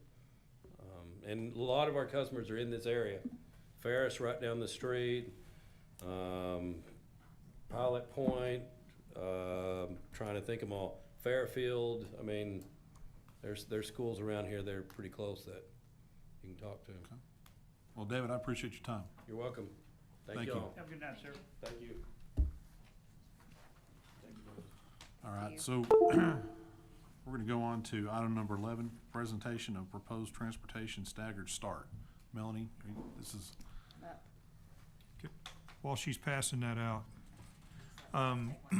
the only reason we started talking about this is trying to mitigate the issues that we're having, everybody has with not having enough bus drivers. We don't have enough teachers, we don't have enough staff, period. But as far as transportation is concerned, how does that manifest itself? We don't have a bench we have the starting team, and there's nobody in case somebody gets hurt. So your assistant superintendent is now driving a bus every day, twice a day for the rest of the year. 16 left, he's counting them. I've subbed, I don't know, 5, 6 times in the last couple of weeks. And we certainly don't mind doing those things because we can do it. But is that the best use of our folks? So in doing that, we have to plan for, mitigation strategies for lack of staff. So I'm going to stop and let Melanie take it from there. So the first page is talking a little bit about the pros and cons of a staggered schedule. And before I do that, I'm going to skip to the second page, if you will, since we talked a little bit about some of the numbers. Mr. Hopper and Mr. Moore have driven 23 routes in the 16 days of this month. That's how short we are. So we have 26 routes, which are rapidly filling up if they are not already full, and needing us to come and get overflow on the days that we have more students that are there. And the closer we get to the end of school, we're seeing that as there are less extracurricular activities after school. And I personally believe that the cost of gasoline has also led parents to use us more than they would have. I don't know how much of an increase that is, but we are seeing a lot of students that we're transporting. On the day at the very top, the snapshot count day that we did on April the 28th, we transported 1,307 students on 26 routes. The number of drivers that we had were 23. So I was pulling in and having Mr. Hopper, Mr. Moore, I'm driving, the mechanic is driving, we're driving almost every day. This morning we had a little mishap. One of our very dependable drivers, who is a retired teacher, set his alarm incorrectly and set it for 4:50 p.m. instead of a.m. Because none of us were at the lot, we were not aware that there was a bus that was still sitting there this morning. If we had the GPS and some of the other things that Student View would tell us, I would be able to look or know if there was still a bus that hadn't gone out. Hopefully I will be there to be able to address it, but right now it's all hands on deck, so we're not finding that out until parents start to call us. So implementing technology as a fail-safe would certainly be helpful to us to not be caught unaware that someone is not already running, that there's a bus that is sitting there.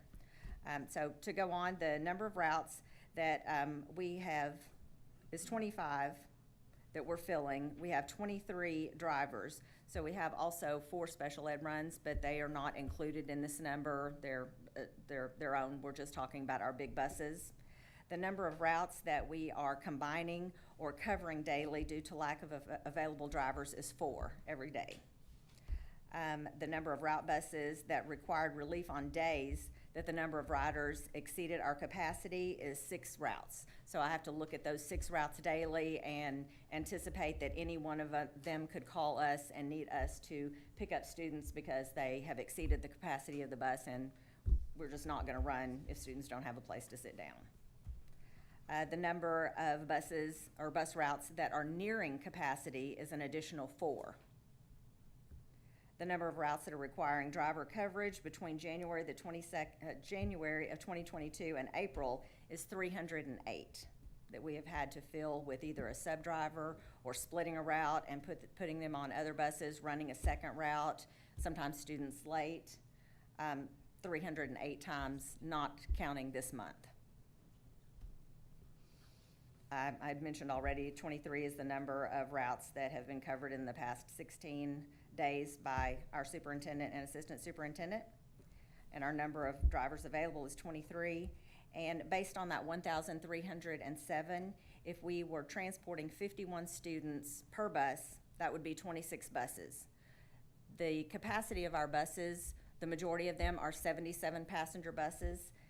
However, we can't transport realistically 77 passengers. That's based on 3 students per seat, which only our smallest littles can make that happen. So generally, above 50, we're starting to fill up because we can't seat 3 students in every single one of those seats.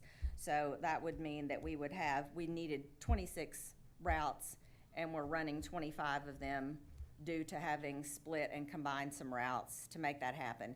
And of course, depending on where they are, we have a certain number over in Patriots, and we may end up rolling into another bus that's not completely full. So it may be that we end up needing more than 26 based on being in different geographic areas. So we're looking at that data, but one thing that will be very important is when we register at the beginning of school, having parents give us that information that they want to ride, they plan to ride, so that we can better prepare for the number of students that we're looking at.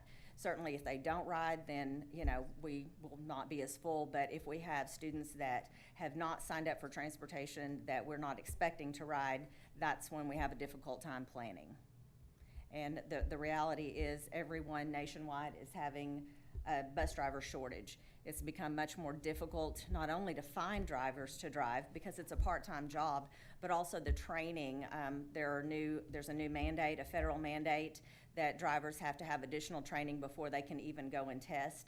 So you're looking at a month to 6 weeks to train a driver before they can get their license. So to find someone that doesn't have a license that is willing to train for 6 weeks before they can get a license for a part-time job, that's a big order to try to fill.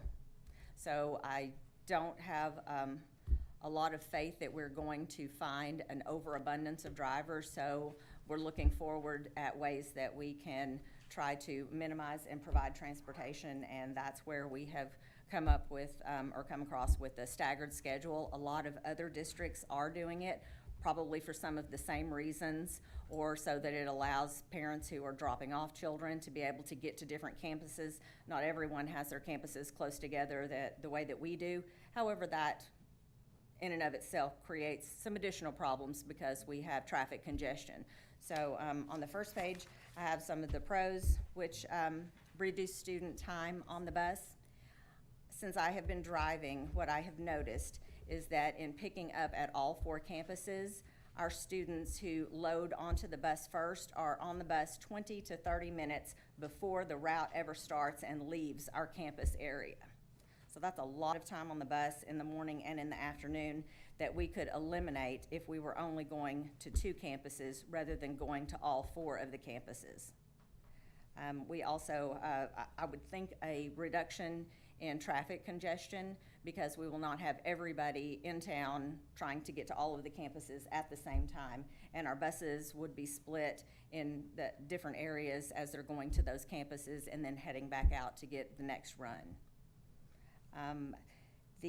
Another benefit would be to separate our grade levels. There have been some challenges because we are mixing high school students with pre-K students, and they're certainly not in the same place. There's just a whole variety of concerns that you have when you're mixing older students with younger students. Then we also have a benefit to teens, which I found this was very interesting when I started researching, that the American Academy of Pediatrics and also the CDC have done research, and they have released that and said that our teenagers, by getting up earlier, they are more sleep deprived, and that they don't like to go to sleep as early in the evening. I'm sure some of you that have teenagers will find that to be true.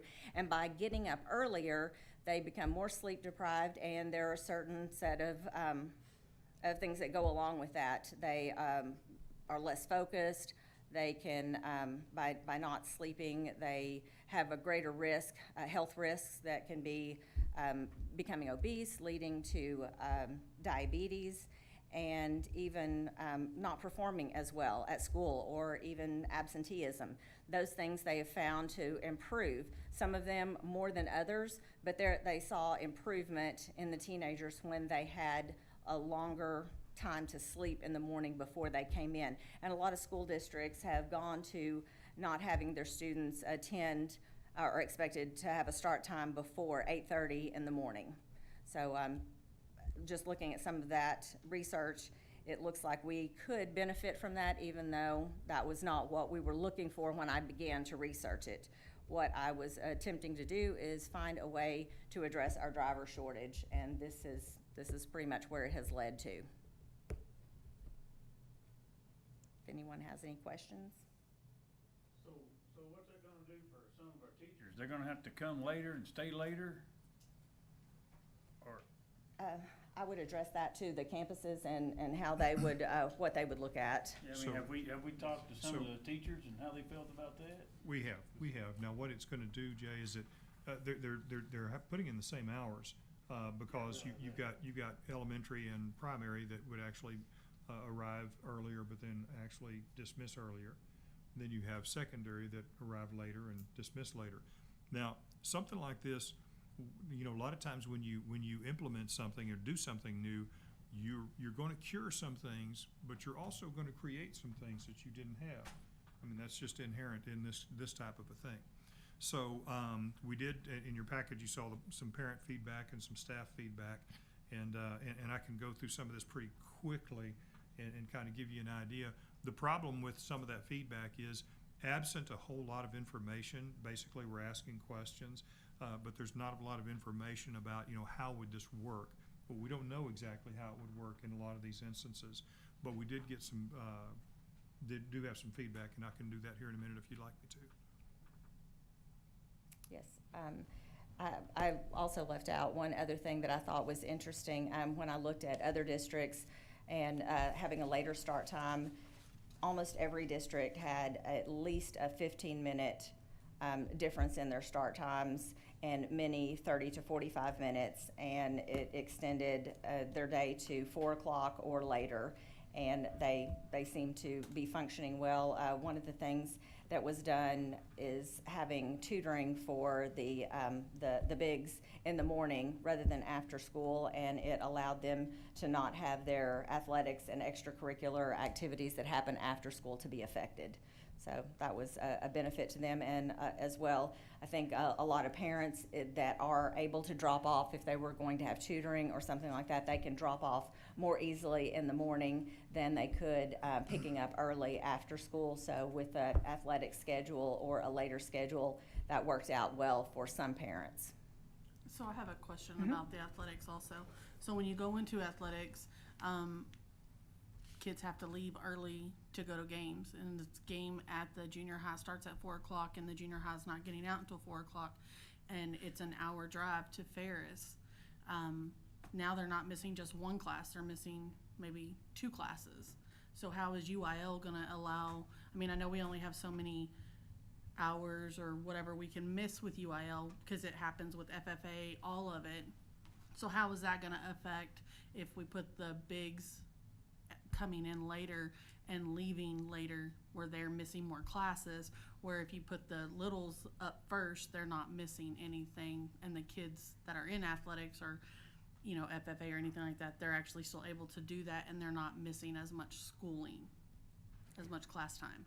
I would say we definitely need to talk to athletics about the times that they are leaving, and I know that the athletes may leave with their coach driving, but all of the other students that participate would be driven by one of my drivers, and they're not leaving until after route time, which is going to be 4:30 or later, which would be after the school time. So I'm not saying that would be affected for the majority of the students, but as far as what time the athletes leave, I couldn't say.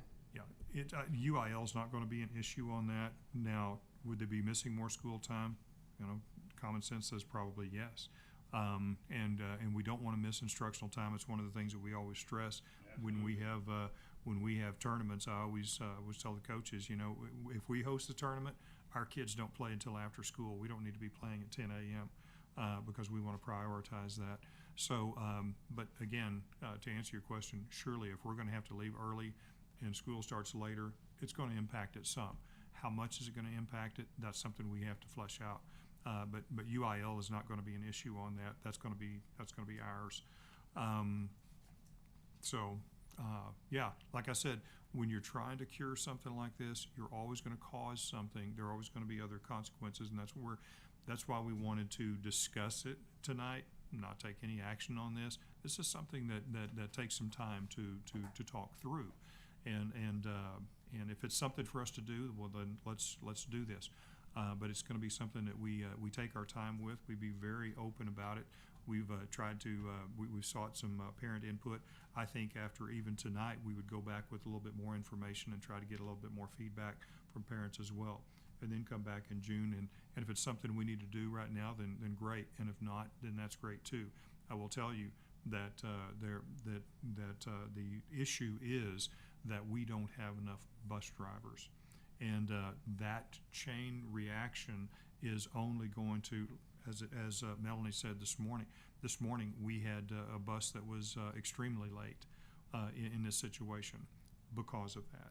So if we can offset that in some way, we've got 150 houses that'll come in this year at Patriot.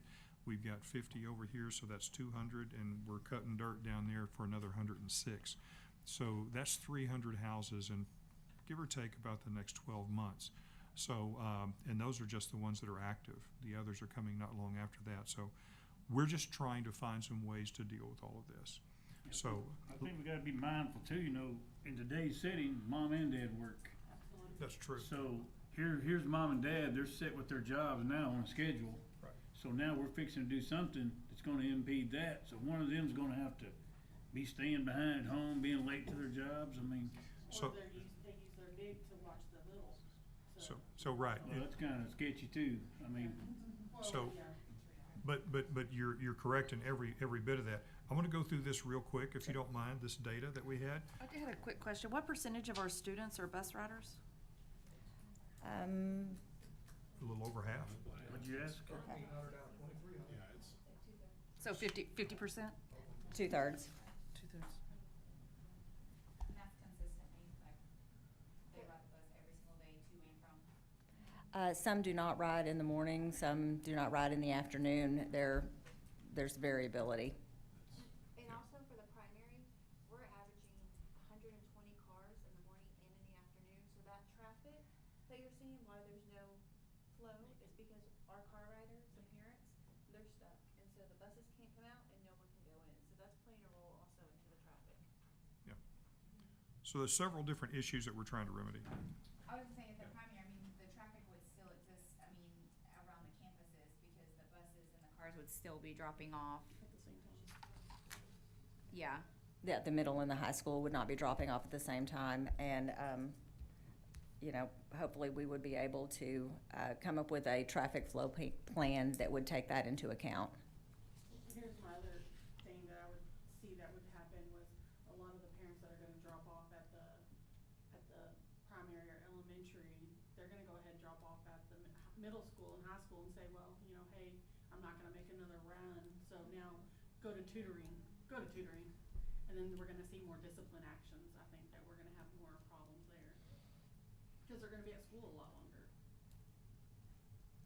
Sure, That as I would said. be something we would have to look at, definitely. I know the concern with parent work schedules, we were only looking at adjusting the littles' start time or a campus open time by 15 minutes.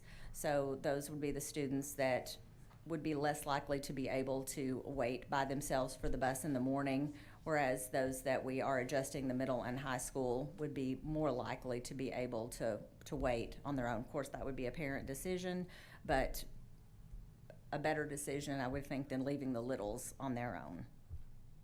I don't know, but I can't hardly see how a 15-minute delay deal is really gonna do a whole lot for us, but. So that was just the primary and the elementary, backing it up 15 minutes, which would have the campus opening at 7 a.m. And then we were pushing the middle and the high school to 8 o'clock, which gave us an hour to be able to make that second run, just because of the length of our routes and the travel time. It's rural, so we needed that hour.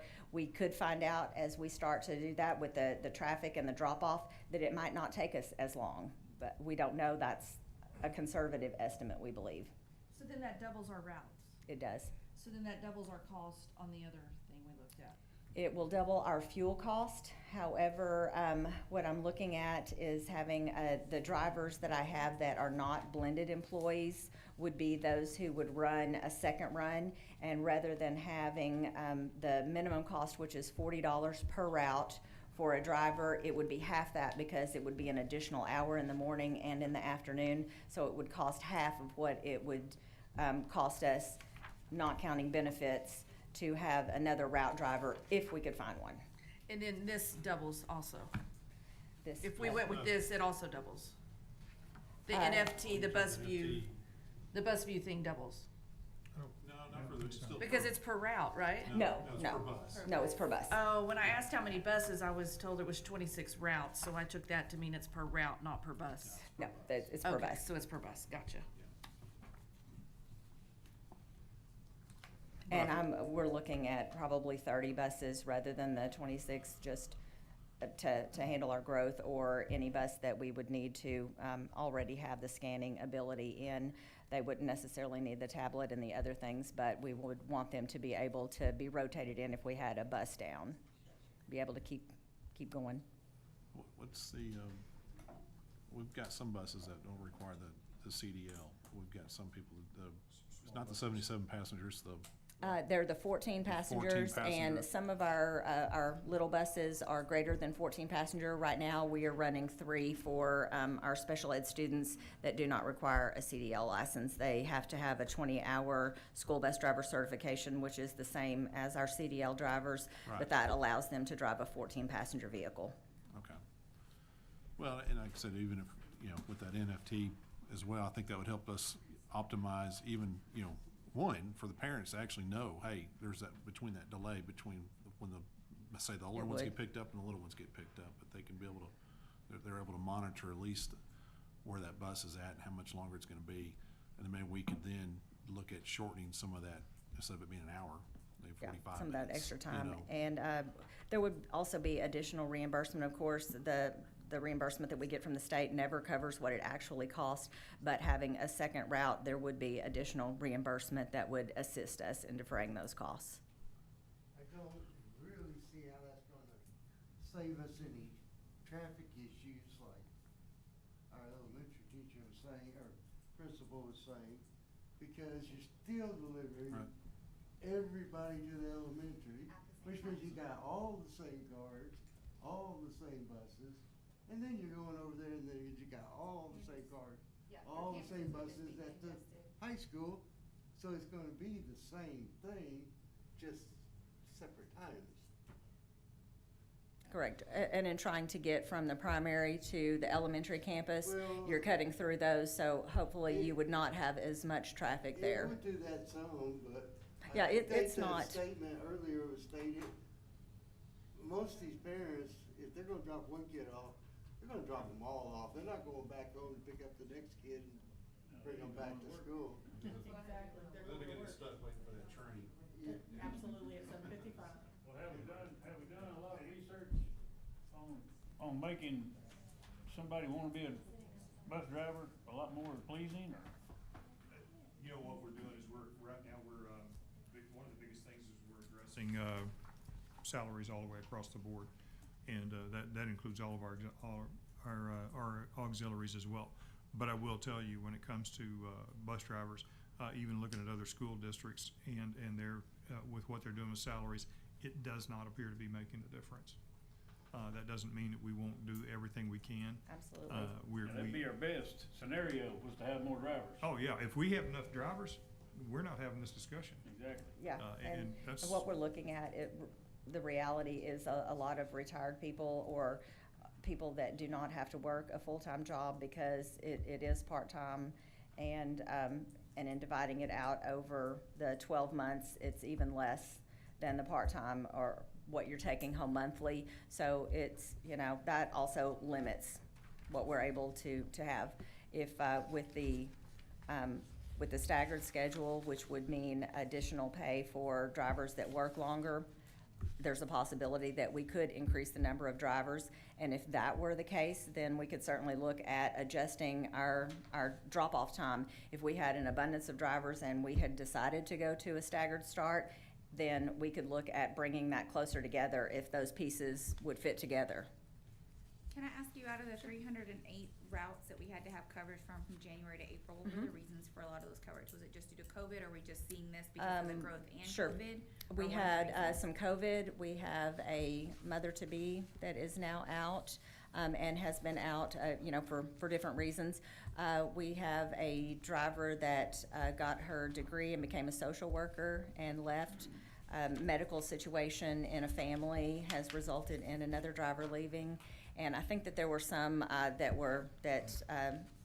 predated my arrival. So there were some routes that were placed together and combined. So I think that it's been going on.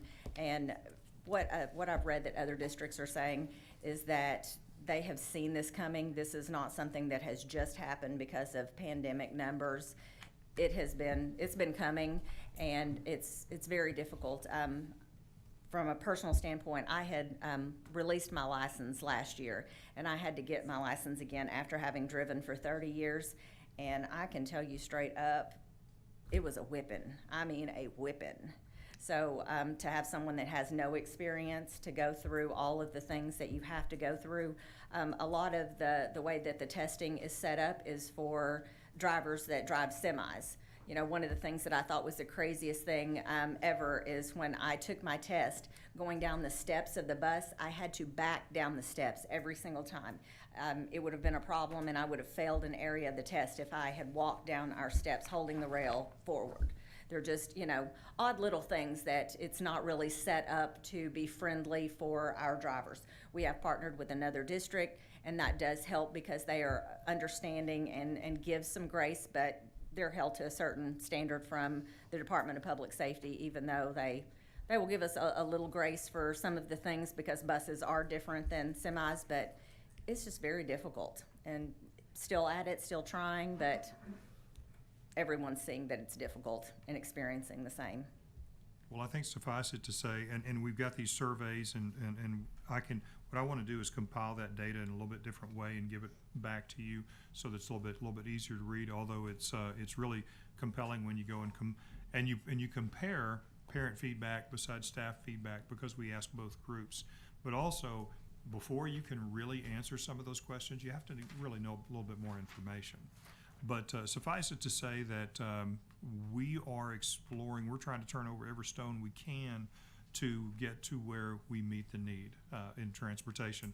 Having done it with, I will be more than glad for any of you to meet me in the bus yard at 6:15 in the morning, and you can go take a ride with me. and all joking aside, it's not a bad idea. I did that a few times even before I drove, and just to see our kids and see how that works. I will tell you that it's an absolute joy to drive. I mean, I'm not saying I want to do that every day, but all joking aside, our kids are great kids. We do have good kids. And we've got some super monitors that it's just a piece of cake.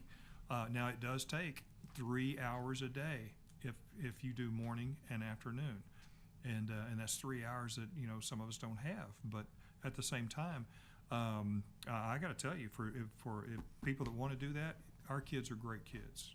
So. We do. I've been in other districts, and there's not even a comparison. Our kids are good. We have a great group of kids. So we will continue to, what we want to do is get some more information out to our parents as well. May do in the form of a video and seek some feedback from our parents before we come back in June and decide that we want to, which way we want to go with this thing. So we get a lot of T's to cross and I's to dot, a lot of questions to answer.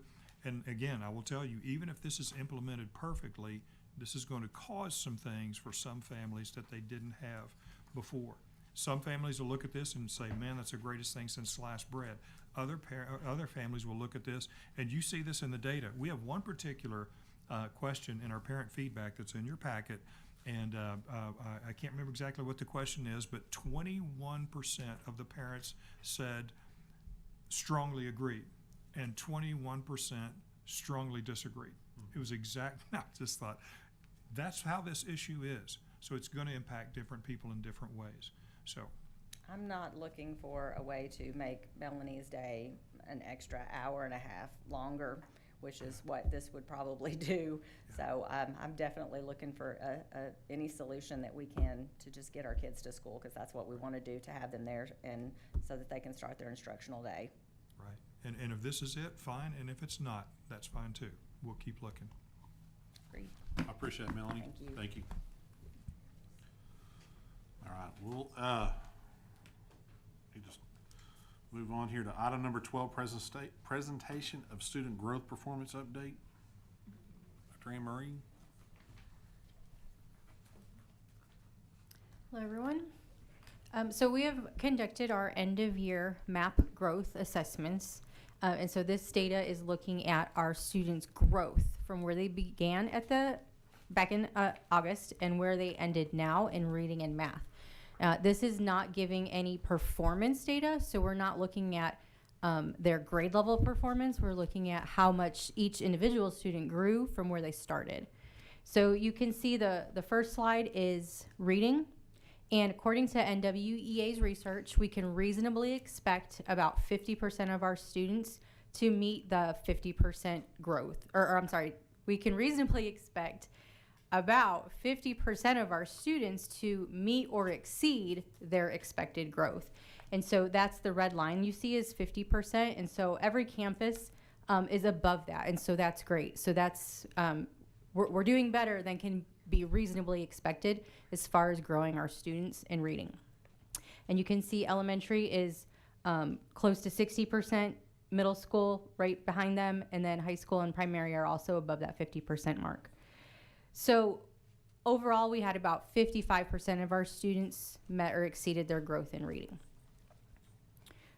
So while this is good, and we definitely want to see that growth, we also use this data to project how our students might perform on the STAR test. So at this point, our students have taken the STAR test. We don't have that data back yet, but according to our end of year MAP results, we can expect about these percentages on the number of students who will meet expectations on reading. And so our goal for this year is for 32% of our students to meet the passing standard, and meet means they are performing at grade level. Approaches is what we often refer to as passing, but that means that students are approaching grade level content. And so what we want to focus on is meets grade level content. And so that's what the blue bars are there. So that is just projection based on where they are on their end of year MAP data. Okay, and then you can see campus by campus, grade level by grade level, how each grade level did as far as growth. Can you go back to the other slide? So is that saying that out of second graders, only 25% are going to meet? Am I reading that right? Yes, ma'am. So right now, based on second grade RIT scores, which is how they get scored in their MAP growth for reading, when they take the third grade STAR reading test, we can expect about 25% of them to meet grade level expectations based on where they are right now as second graders. So for third graders, it's just over 30%, all the way up to eighth grade, where we have a little bit over 40% expected to meet grade level expectations. As far as approaching goes, we are in between 60 and 70% in every grade level expected to pass the STAR test. So that's good. Not as high as we want it to be. Yes, sir. And I think that's where this gets confusing. When you say meet, well, that sounds like that's the low level. So approaches is passing. Meets is the Meets next is where they are right where they need to be as far as that grade level. They are ready for the next grade. They don't need to catch up. That's what we mean when we say meets grade level expectations. So approaches means they're close enough that next year they'll be okay with a little bit of support, but it's good enough that the state says, yes, we can go ahead and pass them. Basically pass the STAR. Correct. And so on approaches, I'm sorry I don't have that data in there, but we are between 60 and 70% from second through seventh grade, and eighth grade is almost 77% expected to at least pass the STAR test. Well, and I think it's important that the reason you don't have that data is because we're striving to meet the meets standard. Exactly, exactly. Yeah. So we always want to talk about grade level expectations whenever we're talking about growth and performance. Okay, and so then the next page is the same, but for math. Sorry, this is grade by grade for reading. The percentage of students in each grade level who met or exceeded their projected growth for where they are this year. Okay, and then math, the same situation. We can reasonably expect about 50% of our students to meet or exceed their expected growth. So again, that red bar is the 50% line. And again, as we've discussed before, in the lower grades, there are fewer concepts that they can be behind on. So they tend to meet that growth fairly easily. And it kind of gets lower as we go. In our middle school, we're definitely paying close attention to our 6th and 7th grade students especially. They were hit hardest in math. Those two particular grade levels were definitely hit the hardest with the 2 years of COVID. And then again, same situation here. The blue bar is the percentage of students projected to meet grade level expectations on STAR. And yet, we do not have any data back yet from the STAR test. The students just finished testing last week. And then here is, again, grade by grade level, the percentage of students that met or exceeded their expected growth. Are there any questions? Did the state indicate to us when they expect those test results to be back to us? Yes, so it'll start kind of trickling in over the next few weeks. So by summer school, we'll have all of the data back, so we'll know who didn't pass and who needs that accelerated instruction. So we should have that about the last week of May. When you say the accelerated instruction, the one that you offer the students? Correct. So accelerated instruction per the state this year is required for any student who does not pass the STAR test from 3rd grade through 10th, through all of the high school EOCs. And so passing is that approaches rate. So we're just required to offer it to them? The state requires that students receive accelerated instruction. So that's what the language is in the House Bill 4545. So meaning they have to attend? They do not, though? I don't have the documentation in front of me, so based on all the language that we have received from the state, we're interpreting it as mandatory, that students are required to receive that instruction. Schools are held accountable for that. Absolutely. Yeah. Any other questions? Okay. Thank you. Okay, going on to item number 13, presentation of quarterly review of district and campus improvement plans. And this is going to more so be an update than just a review, simply because of time framing, and we're almost here at the end of school. June is when we go through and do our summative, which is our final evaluation on all of our earmarks for, thank you, Ortiz. Final earmarks for our campus and district plans, and we'll present the campus and district plan summative evaluation in the July board meeting. Basically what I wanted to present to you tonight is just a few short weeks ago, Mr. Hopper received a survey from TEA on some of the latest updates legislatively based on the health and well-being and SEL and all of those things out there that we have to address. One of the things that they put into legislation through House Bill 906, which is now part of the Texas Education Code 38.351, is that we as a district have to develop and implement a suicide prevention plan. And with that, we're going to have to provide an avenue for identification, support, counseling, all the things that fit into that for any student that we recognize or identify that may have suicidal tendencies. We have several ways to do that. The most important factor is our campus folks, our campus counselors, and our campus admin, but we also have some data resources in the past tests that we give at the first and the end of the year. And then we also have a system called Gaggle, and I've been gaggled to death this year. And you can ask the campus principals, if a student writes something, whether it's a paper, sending another kid a note or whatever, it has certain words and phrases that it pulls, and it sends out a notification that we need to visit with this child. Whether it be, I'm gonna whip your, we have the ability for that to be identified, and then the campus folks can go in and do their follow-up and see what's going on. So that's what I have for you tonight as far as the district improvement plan. This same verbiage will be included in the campus plans, and during the month of July, we'll be developing the prevention plan, and that will also be presented to you guys in July. Any questions? Thank you, sir. Okay, item number 14, presentation concerning the establishment of a district health clinic. So we've been I guess for a few years now talking about different things, different ways to have a district health clinic or a school-based health clinic. Krista Roberts, our district nurse, has found I think what could be an outstanding avenue for this. Krista? Yeah, absolutely. When I was hired, I was tasked with this idea, and so I presented it to the campus nurses, and Kim Hayes actually came across another district that's close by that implements a district health clinic and has partnered with Goodside Health. So do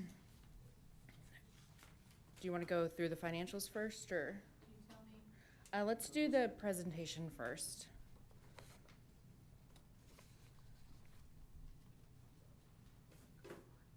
Okay, so this is the brochure that Alvarado ISD has with their health clinic.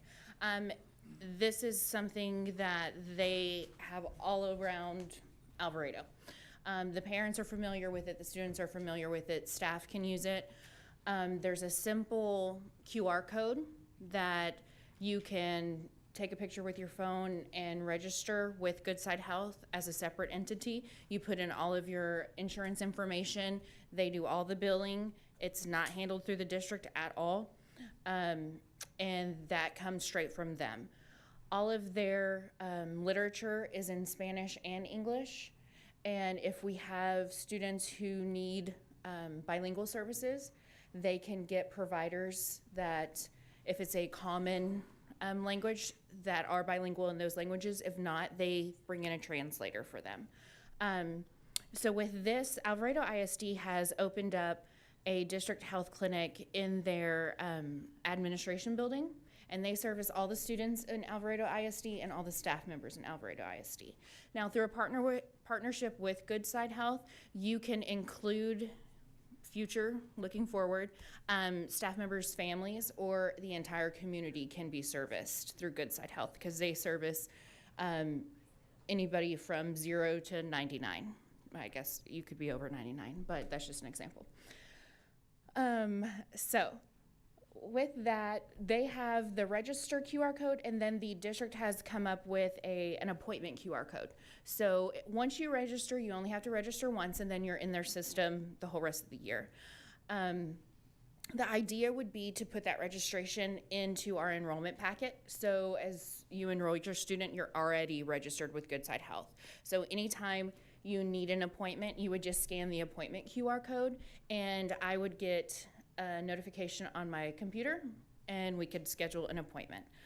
They typically do one appointment an hour, but the appointments that we went and we visited with them, they did a mock appointment, and it's all virtual. But you can do the diagnostic testing. You meet with a physician, nurse practitioner, or physician's assistant.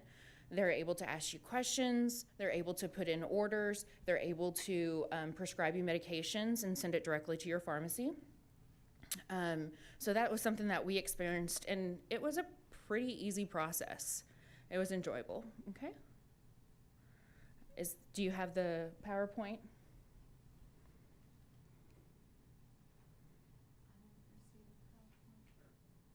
Okay. Well, I have a PowerPoint over here. I had sent it, I had forwarded it to you, but that's okay.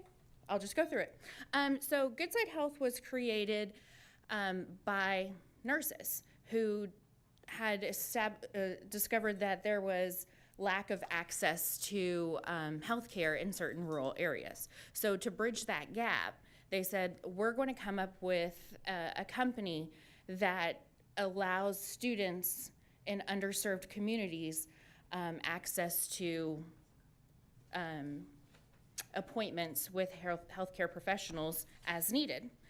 So this is launched in 2018. It's a whole child approach. So they serve over 83 districts and over 1.1 million students in the state of Texas. They're expanding to Florida, Alabama, Georgia. So they're really trying to grow the business. But one thing that we thought was really neat was all the providers that we would see in this program are local to the DFW area.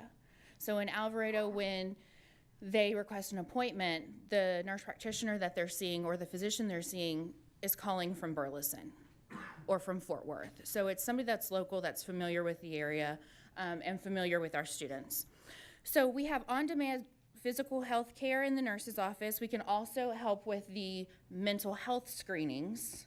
So if there's ever a concern, it ties right into the district. Well, you just spoke about it. So it ties right in with the district improvement plan. So we can do the mental health screenings, and we can also refer students for the screenings. And then they have partners that they work with that they can use if they do a screening and there's a concern, they can refer out. So that's one way to kind of bridge that mental health gap and support our students there. And then with the partnership, they also offer free physicals for every student, and they send in their team to conduct the physicals. They'll do it in the spring, they'll do it in the fall, and that also has a mental health component. So they're wanting to focus on the whole child. So this is how it works and how we envision it working. We will have a district health clinic. We will take all COVID testing off the campuses. So if there is a concern, a child's sick, a staff member's sick, we need strep tests, we need flu tests, we need COVID tests. We think they have a sinus infection. They scan the QR code, request an appointment. I schedule them in. I let the Good Side Health know that this is our appointment time. Their goal is to have 0 wait time. So the minute I say this person's in my office ready to go, if there is any kind of hiccup, the secretary of sorts will come on and say, we're experiencing a high call volume. They'll be right with you. And Alvarado said that in their experience, it was within 10 seconds that a physician was on, ready to speak to them. So they would come to the district health clinic. We would have the appointment. They come on, they assess the patient. I help with the assessment. And then they would order the diagnostic tests. And then we would hang up. And so then I would perform all the diagnostic testing. And when I have the results, I would enter the results in, and then we would get back on. And so based off of the results, they could form their plan of care for that patient and what's going on there. And then hopefully we can get the people seen, say, hey, it's not strep, it's not the flu, it's not COVID. I think you just have a cold. Let's go back to class. Or you have a sinus infection, I'm gonna call in a prescription, go back to your class and teach. Your prescription will be ready at your convenience, whatever pharmacy you want. So this is a way to get students and staff members in to see a physician without having to take time out of school. Another really cool thing with this is as soon as the appointment's over, you get discharge instructions. And in part of your discharge instructions are your school notes. So that helps with attendance, which helps with funding. So it's a win-win there. So with each, with the partnership, they supply the district with these school med kits. They have all the diagnostic testing. They have any over-the-counter medicine that they foresee the school needing. They have just your generic Band-Aids, everything. And this comes at no cost to the district. The entire partnership is at no cost to the district. They make their money through billing insurance. And if we have a student, which we have multiple students that don't have insurance, they bill the parents based on a sliding scale. So the office visit will be anywhere from $0 to $50, depending on how much income that household brings in. So there is a form that they just fill out. We fax it in if they're requesting an appointment and want to use a sliding scale because they don't have insurance. Now, if somebody does have insurance but doesn't want to file on their insurance, it's just a $75 out-of-pocket pay if they don't want to submit that form. But it will just be a copay for staff when they go in, whatever our agreement with our insurance is. It's the urgent care copay. And no money is exchanged with the school district. All of it is done on Good Side Health side, and they will bill them after the appointment. So it's very easy. It is all done online virtually. They furnish us with an iPad. They furnish us with the med kit. They furnish us with the online programs, all of it at no cost to the district. So let's see, any illness can come in, headache, menstrual cramps, pink eye, rash, minor cuts and wounds, abdominal pain, cold symptoms, nausea, vomiting, sore throat, fever, and then we perform those diagnostic testings, and then we can get them the medication that they need. And then, like I said, all the literature is in English and in Spanish, and they provide that to us. So if we, say, want to make a Facebook post, we tell them we want a Facebook post about this. They'll create it, send it to us, we approve it, boom, it's done. We want a flyer for XYZ, we let them know, they create it, send it to us, we approve it, done. They do all the legwork with this program. And actually Midlothian is voting on it tonight, so they're approving it. But like I said, their goal is whole health, so they want to look at the child as a whole. Another thing that they do is we have to screen students for vision and hearing and scoliosis. All of our primary school students, 3rd and 5th grade at the elementary school, 7th grade, our special ed students, they will send out a representative, a nurse that's employed with them to come help with those screenings at no cost to us. They don't bill insurance, it's just a perk of being a partner with them. Another thing that they do is if we have an influx of COVID, like we've had a couple times this year, and we're just overwhelmed with testing, they will send out a nurse to help with the COVID testing, again, at no cost to the district. It's all part of the partnership. Can you think of anything else to add that I missed? I think you've done a great job of covering it, Krista. So many questions? Would we have to hire another nurse in the district, or would you, it would be another nurse? It would be another position, yes. The idea is that I would move over to the district health clinic as an RN, and then we would fill the spot at the high school. We've got a graphic showing that, don't we? Yes, we do. Costs. So where our partnership with Good Side House does not cost us anything, we would have some startup costs.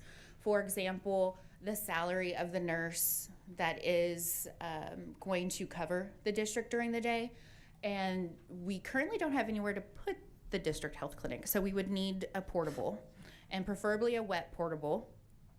And then just office supplies, your normal things that you would need in a nurse's office. So the first year we do have some costs associated with this, and then year 2 and year 3 it would simply be the nurse salary and the supplies.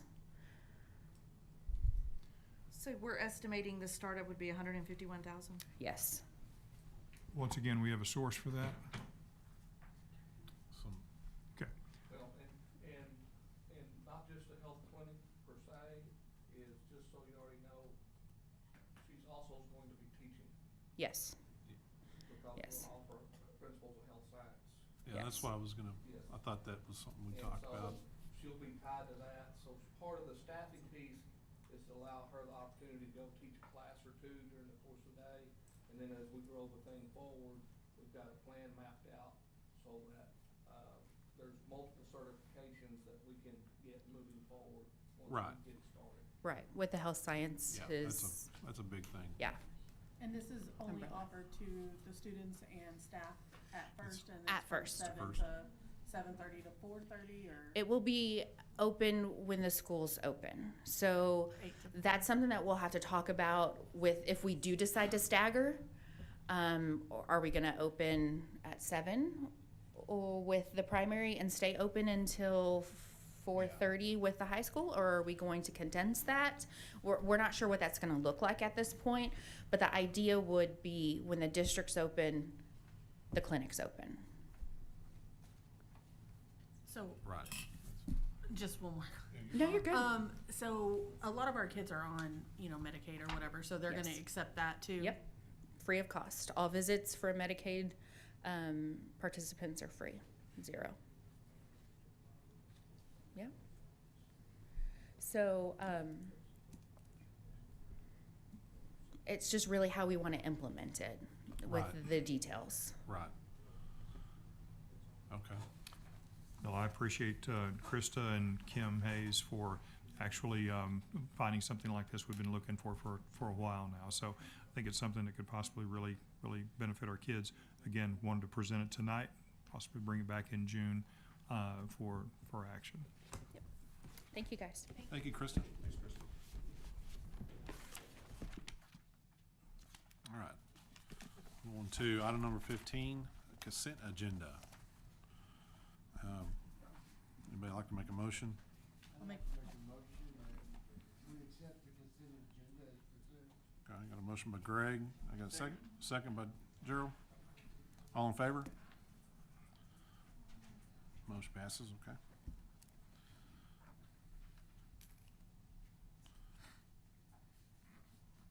All right, going to item number 16, consider approval of contract for new data center. Yeah, for the budgeted 21-22 year.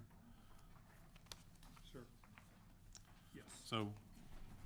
So the new data center is, and I think we talked about this last time, didn't we, Daniel? Yes. This is something that we've budgeted in 21-22. Anyway, Daniel, you want to address any part of this? Absolutely. I can answer any questions that any board members have. Thank you, ma'am. Just for the sake of the new board members, the purchase of the data center comes after a pretty large amount of funds that we secured from emergency connectivity funds through E-rate. E-rate normally provides a 20 to 90% discount for any connectivity issues or technologies that we need for the students or the district. So after we got, I think it's $100,000 something, we were able to get 1,000 Chromebooks for the students, which would cover all of the high school and some of the middle school. We don't currently need those right now. Those are going to be distributed next school year. But with that extra money, we do have it available in our budget currently to go ahead and purchase the data center now.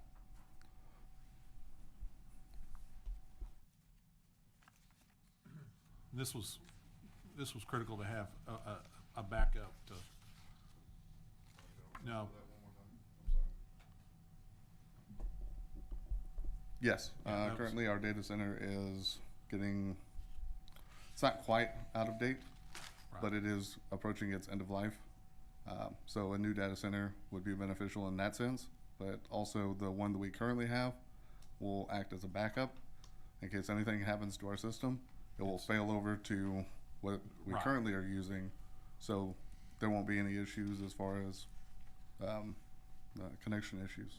Right, okay. Can you pop the quotes up, the actual dollar amount? Four sections. Cause there's three different I quotes. haven't really looked over the sections, Yeah, it was the but the quote is from Synergy, and we use Synergy for Synergy for. quite a bit. Yeah. Now, is it three different quotes for three different things, or is it? No, any purchase that we have, we require 3 different quotes, Right. especially Well, if something. I guess she was referring to the. Right, 'cause they all We have got a different- 50,000, the 32, Different items. the different Yeah. items, so. Yeah, different items at all. It's probably different, like variations of the same data center. But this is for the cost for all of it. Yeah, so we got the 50,000. Yes, 50,000 Yeah. is going to be the overall cost. Because one says 32. This is the 10,000. Yeah. That's the 3-year contract. Is that what that is? 3-year support license. 10,000. In addition to the 50,000, that's, and then there's the 32. 50 and the 10. Yeah, Yeah. yeah. So it's 100,000, basically, Yeah, and that was, the 100,000 was the the grant. the grant. The grant, you were yes. talking- It the was a E-rate. grant, Okay. yeah, it was 100. Okay. It looks like it's three different It's- states. yeah, right. It's What you're kind of, looking at. yeah, disjointed. Okay. It's 100,000 and we have a grant for that. The Oh, the E-rate. grant was for the Chromebooks. This allows us to be able Spend to that money. spend the money for the data center. That we back. had Okay, budgeted so for. Yes. Okay, gotcha, okay. Yes, ma'am. Yeah, we're not asking any more from the board. This is money that's, Yeah, it's already budgeted. It was, yes. Yes, it's already Yeah. budgeted. It's been in the works for a few years now. It's planned obsolescence for the one we currently have. Mr. Domain says that it's a total of 114,000. 114,000. Yes. Right, okay. Then we budgeted the 414 or the 100,000, It's- so it's 14,000 more. No, it's part of the technology budget. Like, This past, the 20. he has it current- available in the budget. Current budget year. Okay. Yes. Yeah.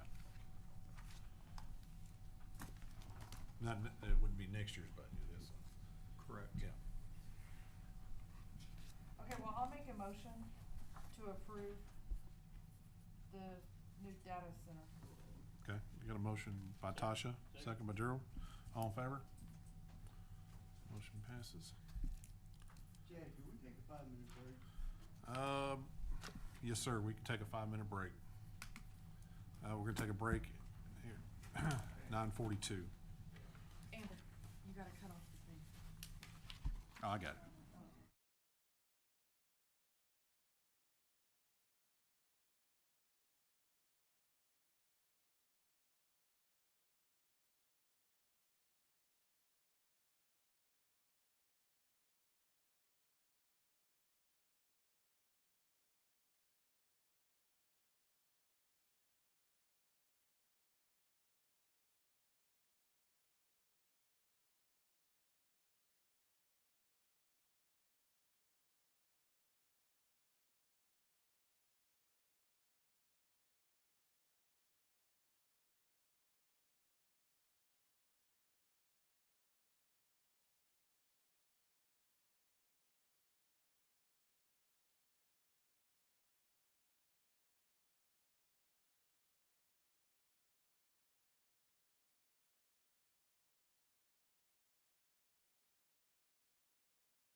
Consider of approval of Title I expenditures for Venus Elementary School technology upgrades for classroom instruction. So we've got some things that are becoming obsolete, Promethean boards. And so I think Daniel's going to address, as they start to become obsolete, what the plan would be to replace them, starting with several of our classrooms. Daniel? Okay, so we have discussed in the past projectors, Promethean boards going out. Projectors are very timely and costly to repair or replace. We've got some short throw projectors over at the primary that are starting to go out more regularly. Those are very expensive. They're not like the normal projectors like you see here in the boardroom. They're pretty costly to repair if we have to repair them, and they're even more costly to replace them if we have to replace them. One option that we've been working with Hollis, Ms. Fudge, Ms. Box, just to name a few of the people in the district we've been working with this on, is getting some touchscreen monitors, but also some of them will have like small computers connected to them, so will act as a separate device. And the teachers' laptops can connect to them, and they can interact with whatever's on their laptop, or they can just switch that off and use it as a whole second device that they can have information, a video, any kind of instruction material. This is the presentation that Mrs. Fudge gave us? Yes, I the believe other this day? is the same one. Yes, ma'am. No, No. It's not? it's not. If it's not the same one, it's very similar to, it's about the same technology. It's about the touchscreen monitors that we were looking at getting for her presentation. Okay. So Victoria was able to outfit 3 of our classrooms as what we were going to call model technology classrooms. But what we found at the elementary level is that the display, if you will, or the monitor was actually a TV screen. And that took away the teacher's ability to have the students interact on the board. When they're projecting from their computer, they can't go up and write on the TV screen. And they were also mounted high. So even if they were mounted lower, you lose that piece like from a Promethean board where you could go up and write on them. So I talked to Daniel at length. I talked to Anne-Marie. We talked about we've got to have something different. This is not going to be real conducive for our littler kids learning because they can't interact with it. Plus, we were finding that the teachers' laptops, by the time they got to their second class period, the laptops were dead. So then they would have to wait for it to charge so they could carry it around the room and not be attached to the charger.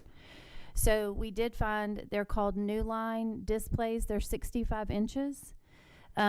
We also saw this in Dallas at a Avid school that we have visited. In fact, I just took 16 teachers back today to Dallas to visit this Avid showcase school. But they're on rolling stands that can be taken around the classroom, so it doesn't limit the teacher to the front of the classroom, which is one of the things technology was trying to get away from. So they can take it to their small group. They can have it in the front of the room. They can move it to the other side of the room and make that their other front of their room, if you will, or they can have it with a small group. It has it has its own computer on it, so the teacher then doesn't also have to stop or hide what she's doing on her laptop to take attendance at 9:25 or to respond to an email. It's separate. So the teacher still has their laptop computer separate, can take it home, but can also has a computer on board on the display. The rolling carts, they're down low, like within reach for a student, and they have interactive pins just like the Promethean board concept. And the students can go in and interact on it. The teachers can interact on it. They can have 2 or 3 different screens, if you will, open within the display, but it will replace their projector. They can still hook up their document cameras if they wish. They don't have to. They can just have the document within the onboard computer, just like you would open up a Google Doc. They can open up a Google Doc with on the screen, and the kids can still interact with it. Also, the projectors that we would be taking down would then be able to be available for other campuses as they go out. Like right now, I've got 2 or 3 teachers that have lost their projectors have gone out. We couldn't even get the light bulbs to have them replaced before the end of school. So they're having to do without. I didn't quite have enough title money to outfit every classroom, but when title funding becomes available again, then I could finish out the campus, and then every classroom would have all new technology within the room. So for this, we're only replacing the ones that are inoperable. No, this would be purchasing 28 new line displays with the carts, with the onboard computer also. So the 28 classrooms would be, their technology would be replaced over the summer, hopefully, if they would come in on time. And then next year, when Title I funding comes available, I could finish outfitting the rest of the elementary school. So is it 56,000 or is it 19,572 plus 56,000? The 56,000 is for the actual displays, which were $1,660 a piece, the actual TV looking display. The carts were $340 a piece, and then I think it's CDW that we're going through for those. The computers were a lot more. They were $800 or $900 a piece, and Daniel was able to find another company to get the onboard computers for technology to install, and they were only $699. So for the 28 total, it's 86,000. About, I mean, that's my napkin math. Yes.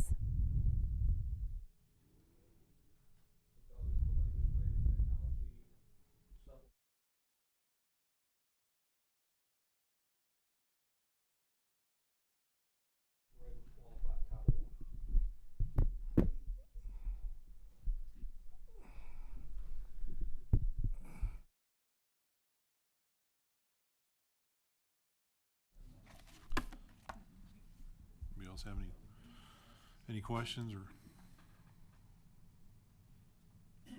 like to make a motion or? I'll make the motion. Okay, got a motion by Gerald. I'll second. Got a second by Amber. All in favor? Motion passes.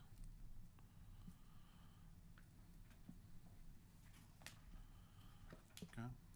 Item number 18, consider approval of letter of engagement with auditing firm for the school year 2022 through 2023 financial statement audit. So this is Hankins, East of Deaton, Tawn, and C. Megan?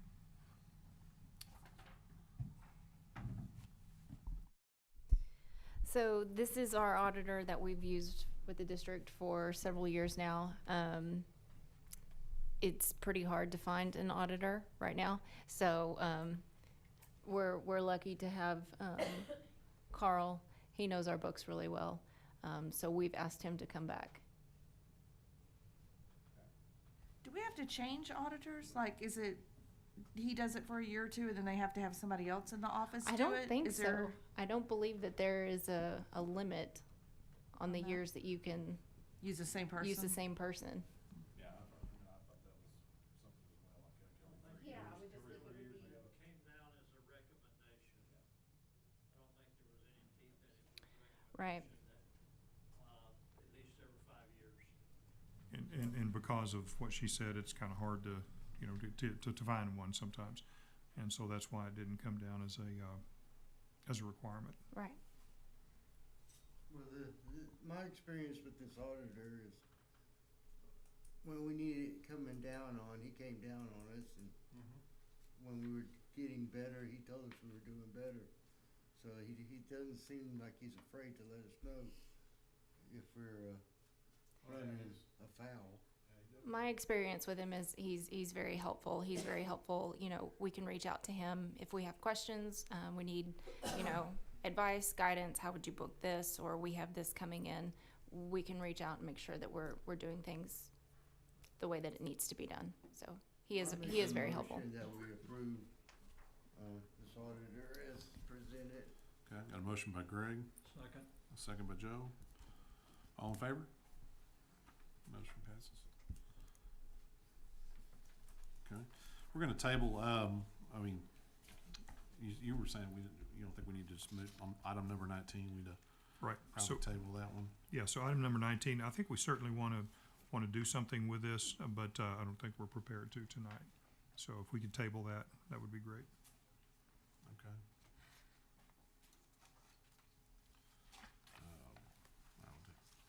Go to item number 20. Consider approval of budget amendment pertaining to food service fund. Okay, so we have certain things that Tina wanted to do, and you can see the numbers on the second page.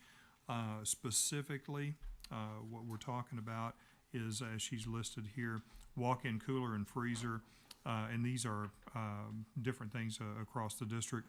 Some warmers, dishwashers, security gates, display cases, and then, of course, some of the smaller utensils.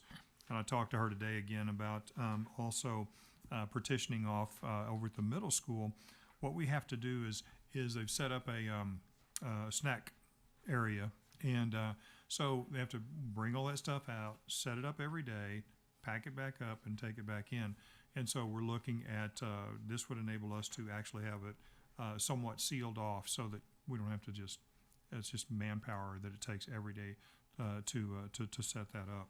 So she's got some funds that she actually has to spend, and so but that's what this budget amendment is about.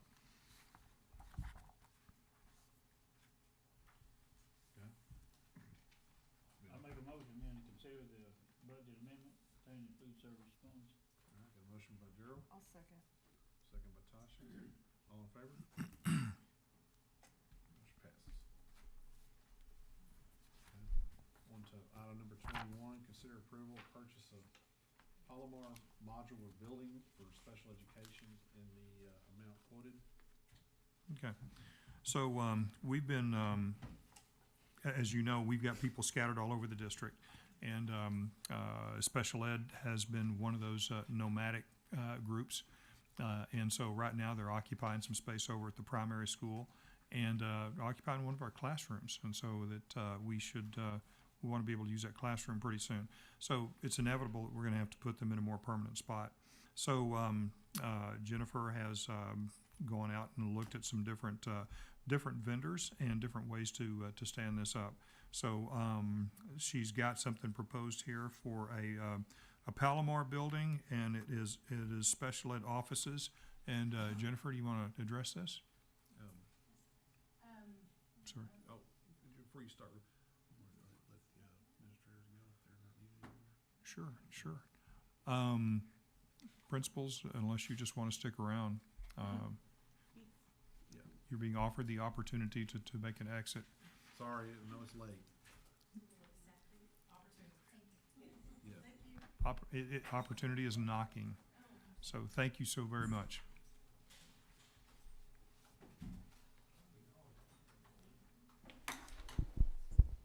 Okay.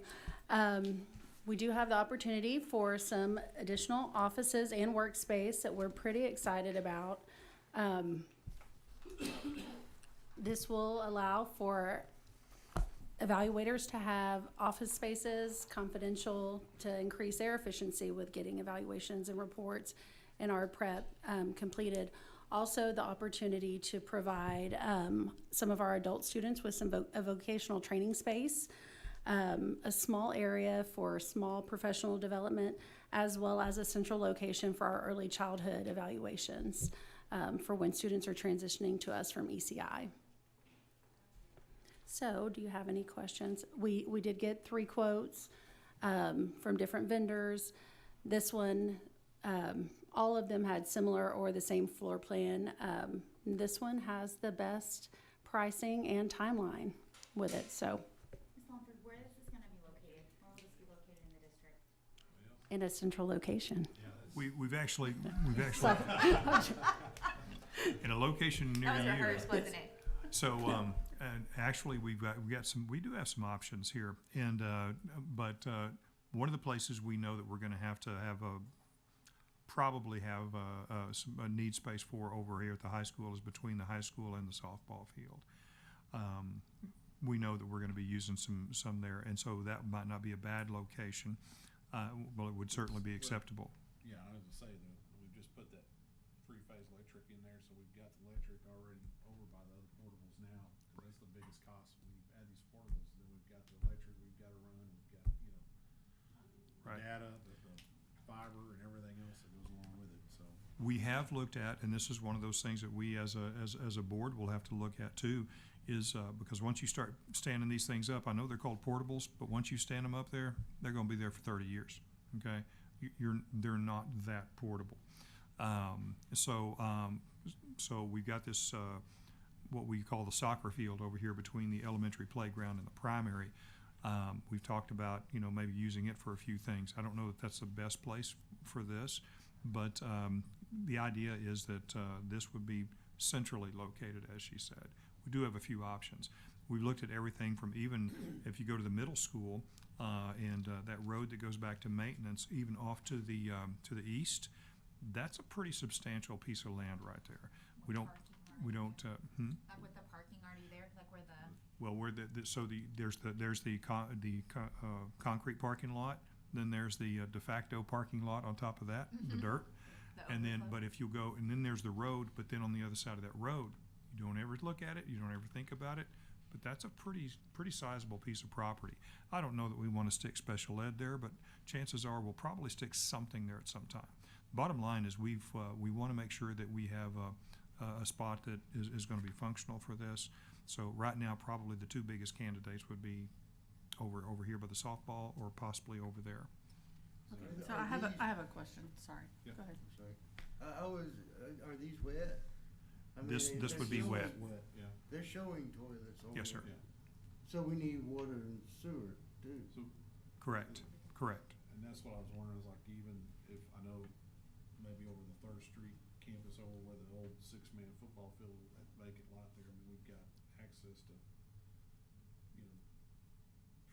if it has to be wet, I mean, I don't know if that's even an option over in that area, but. So one of the things we're doing right now is we have to really, I think that, we haven't put it front and center at this point, but one of the things that this board will be considering very strongly in the next several months is what to do with that 3rd Street facility. And if we are going to use that possibly as a potential campus, it's even if it's for one grade level, then if you're going to put kids over there, we want to maintain that field as much as possible because there's a gym there, and we can reestablish that as a full-size gym. But when we start taking up that old football field by putting buildings there, you're taking up playground area, because that's what that's going to be. There's not much space over there to begin with, and so that would be my recommendation there. Is I want to be very, very careful. And we started drawing that at one time and putting portables on that field, and we thought, well, wait a minute, you just took up the playground. So we want to be careful about that. Does that make sense to have them that far away from the campus? I mean, I know it's only, 2 streets over. Does that make sense to have them that far away? And is this for like a self-contained, is this a self-contained class or? I would say, no ma'am, it's not a class at all. This is an office building. Okay, so it is just offices, it's not. Offices with an open workspace, so there can be additional space if the offices are taken up, but then also a place to provide our adult students with some vocational training in the event they need to come over and do that, give them some office training. I would have to say that the 3rd Street facility, in light of what we just said, is probably not a likely location for this. And I understand Chad's reference because you've got all the utilities there. And we actually have utilities not too far away, even over here on the soccer field. Yes. I want to be careful about that soccer field, though, because once you start putting stuff there, you eat away land real fast. And you don't have that many contiguous chunks of land.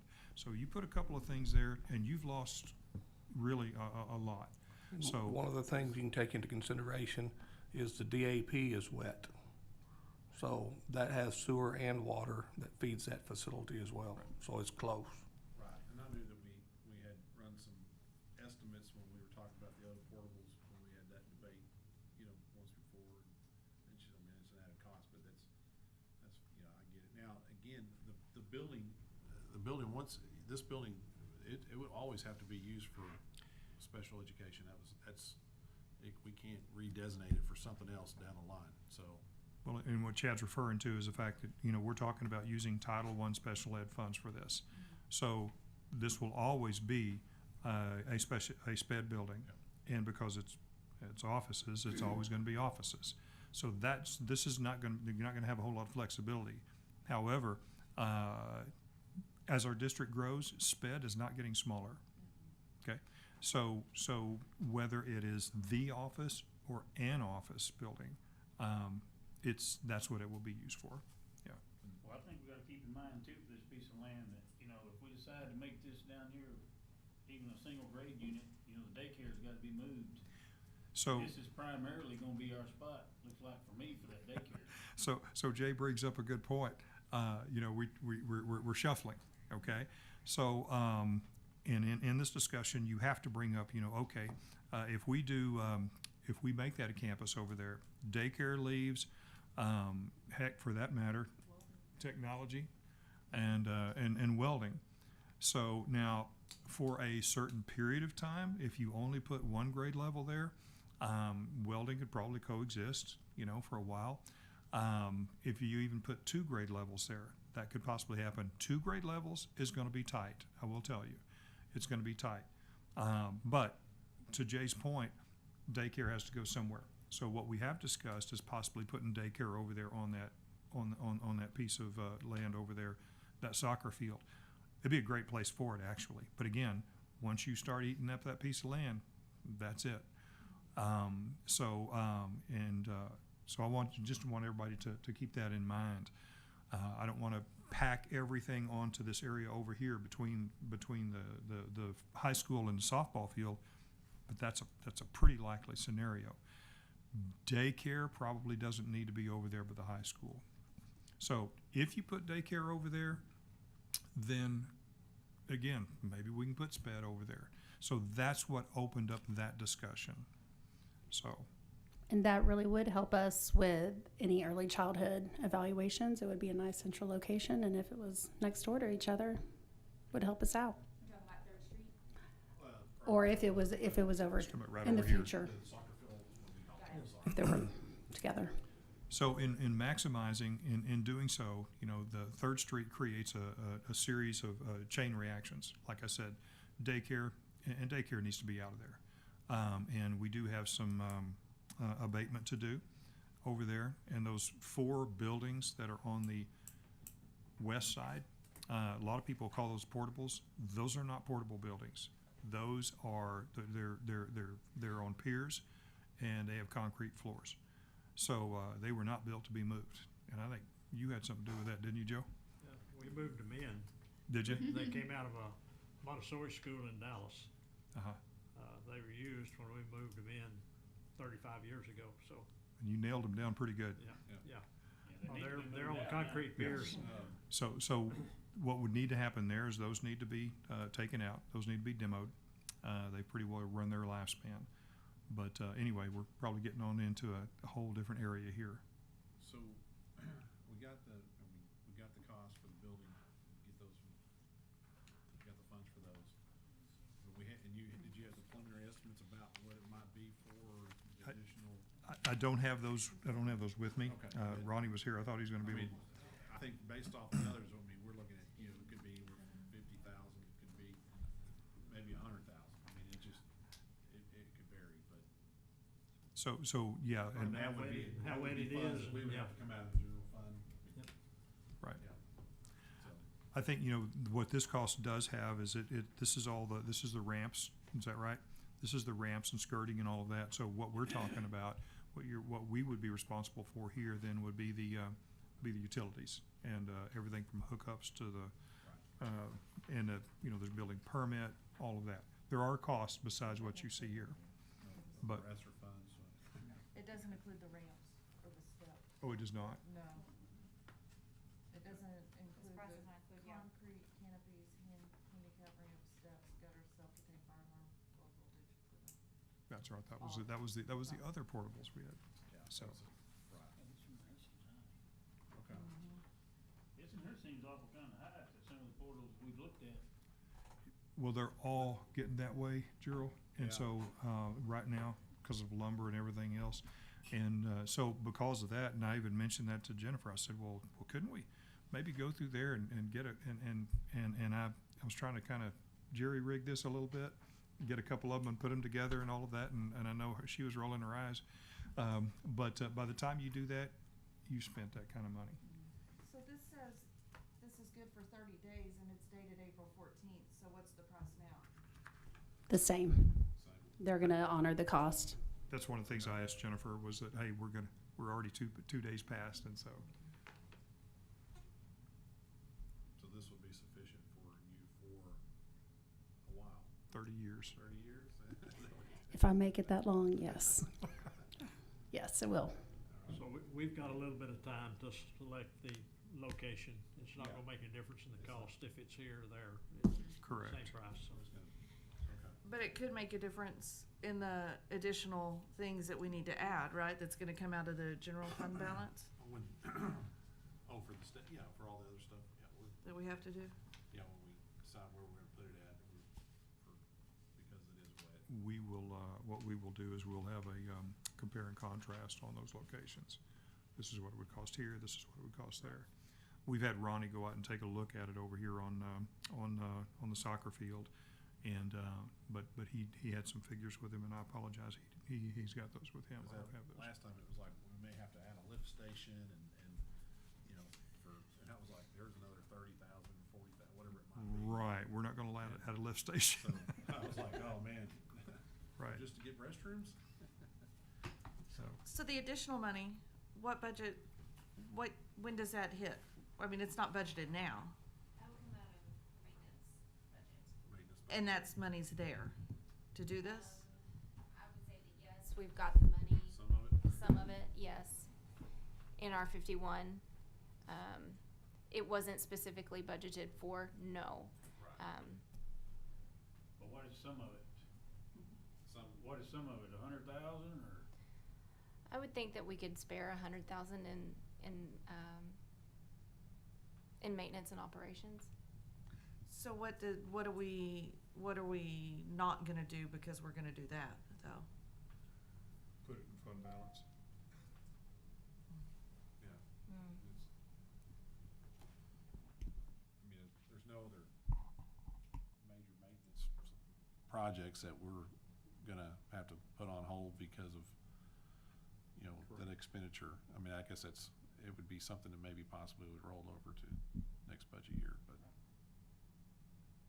Right, and we, you know, when we budgeted, you know, for maintenance and operations, we tucked things away in, you know, building and land improvements, you know, specific, you know, certain amounts to try to. Right, we were budgeting for repair some roofs. Right, So, we're not yeah. operating to the penny, Yeah, so so- we've got a little wiggle room. hopefully we get our roofs covered by insurance. We can say, hey, Absolutely. we don't, you know, like money we've been budgeting for those, yeah.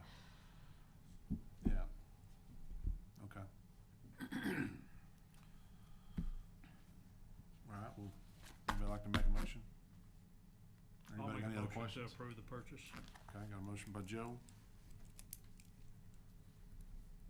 Second. Second by Gerald. All in favor? Motion passes, all right. All right, so,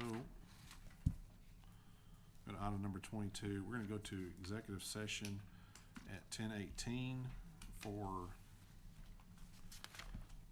551.074. Is there any other one? I don't think so. Oops.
student's employment, position, or contract amendment. So I'll make a motion. got a motion by Tasha, Second. second by Joe. All in favor? Motion passes. Okay.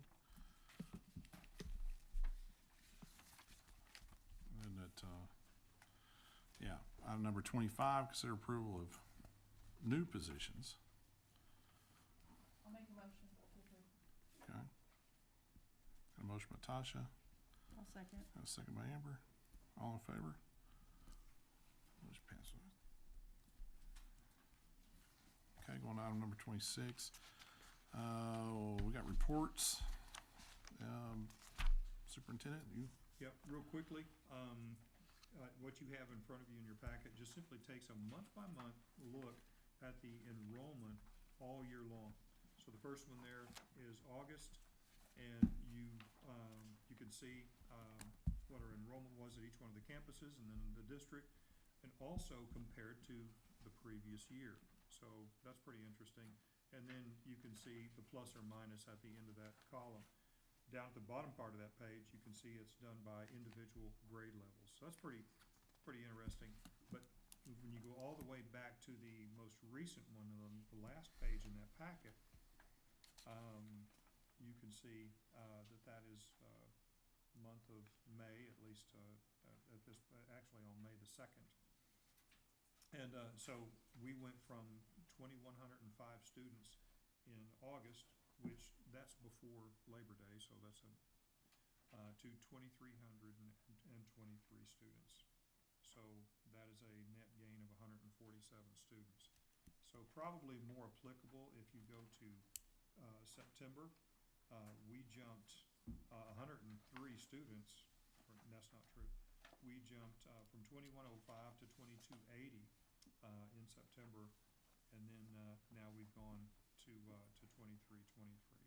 So so our numbers continue to go up, and the building hasn't started yet. Right, so still our largest class is the 9th grade. Yes, sir. Yeah. Yeah, we've got about. Yeah, we even got a close second. Let's see. 8th is 180. And 180? 190. 192, okay, there. We've got from 6th grade through the 10th grade, that's our swell. Oh. Bugs are falling from the ceiling, I'm sorry. But if one falls on me, I will freak out. Just know. Teacher, can I move? Yeah. Just know. You want me to shift? I know one's over here. Okay. Okay. So that's our enrollment report. You have anything else? Yes, sir. Mr. Moore, you have anything? Just, it's that time of year, discipline's a little bit up on the upswing. The kids are restless, ready to get out of school. We currently have 12 parishioners in our DAP, but we're trying to get through 8 more days.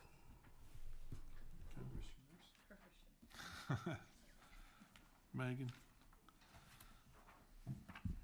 I don't have anything to add to my reports, but I was just gonna let you know that, we do have all of the campus budgets, department budgets in, they are in the system in the requested, budgets, column, and so we are gonna be getting with Mr. Hopper and taking a look at each of those department budgets. The only one that we don't have is obviously Tina's, because hers. Right, hers is different, yeah. Hers is different, but, the campuses did really well at coming in. Stephen and I had them all come in, sat them down, and they were really good about getting all of the information from, drama to art, all the supplies and everything that they needed, and they input those budgets themselves. They felt, ownership in it, and so we're gonna take a look at those budgets and start seeing what needs to be sliced and diced. Right. But yeah, I just wanted to give you an update on that, so gonna be looking at those. Okay. You had a little board report in your packets, just to understand our kids have been going full bore for the last 2 months from all over the state to different competitions. we've got to show our kids work. And other than one project, everything has got a blue ribbon for the entire year. We sold our pit smoker at the DU banquet. We sold a Santa Maria grill for $1,500. It went to Colorado, and we already have requests for the next Santa Maria that's been ordered by a chef out of Atlanta. So that the welding program's moving right along. What? Oh, Our nameplates, remember? the nameplates, we had, You took them the back. plasma They were cutter, gonna whatever. get, I'm gonna have to go visit with Yeah, Mr. we were gonna get 'em. Limpson. I now gotta get 2 more new ones. Yeah. I know, yeah, now you're behind.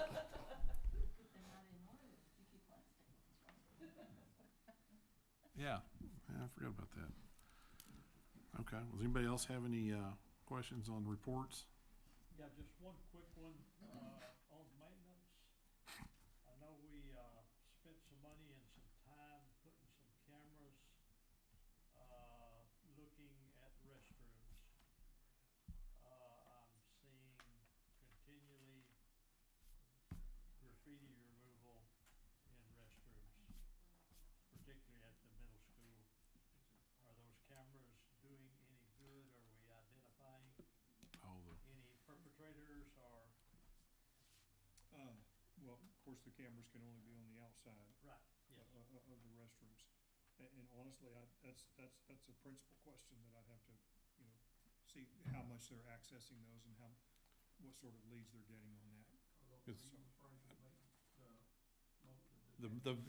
We had the vape Yeah. detectors in Yeah. there. Are you talking about the vape detectors? Well, No, he said he's- graffiti. Graffiti, but, Yeah, but I think Graffiti. they won't detect the No. graffiti. They No. won't- well, Yeah, but are we we've got the catching? cameras seeing who's going in and out and what time, and what time. Yeah, the Chief? yeah. Any feedback on that? I have not been told of much graffiti at all. Okay. I can't answer that.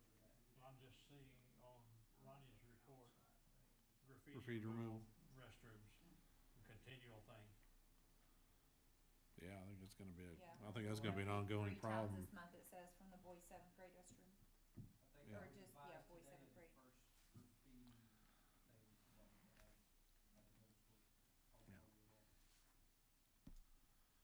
So, let me check, I'll follow up on that, Joe, see what we got. Anybody other have any questions on any of the other reports? No? If not, then we'll go to, item number 27. Board request for additional items on the next scheduled, board meeting for June 20th. If you have anything you might wanna put on the agenda, let me know, so we can add it. If not, we'll go to item number 28, adjournment. Oh my God, there's a bug right there, it just fell on me. Tasha, adjournment, at, 11:24.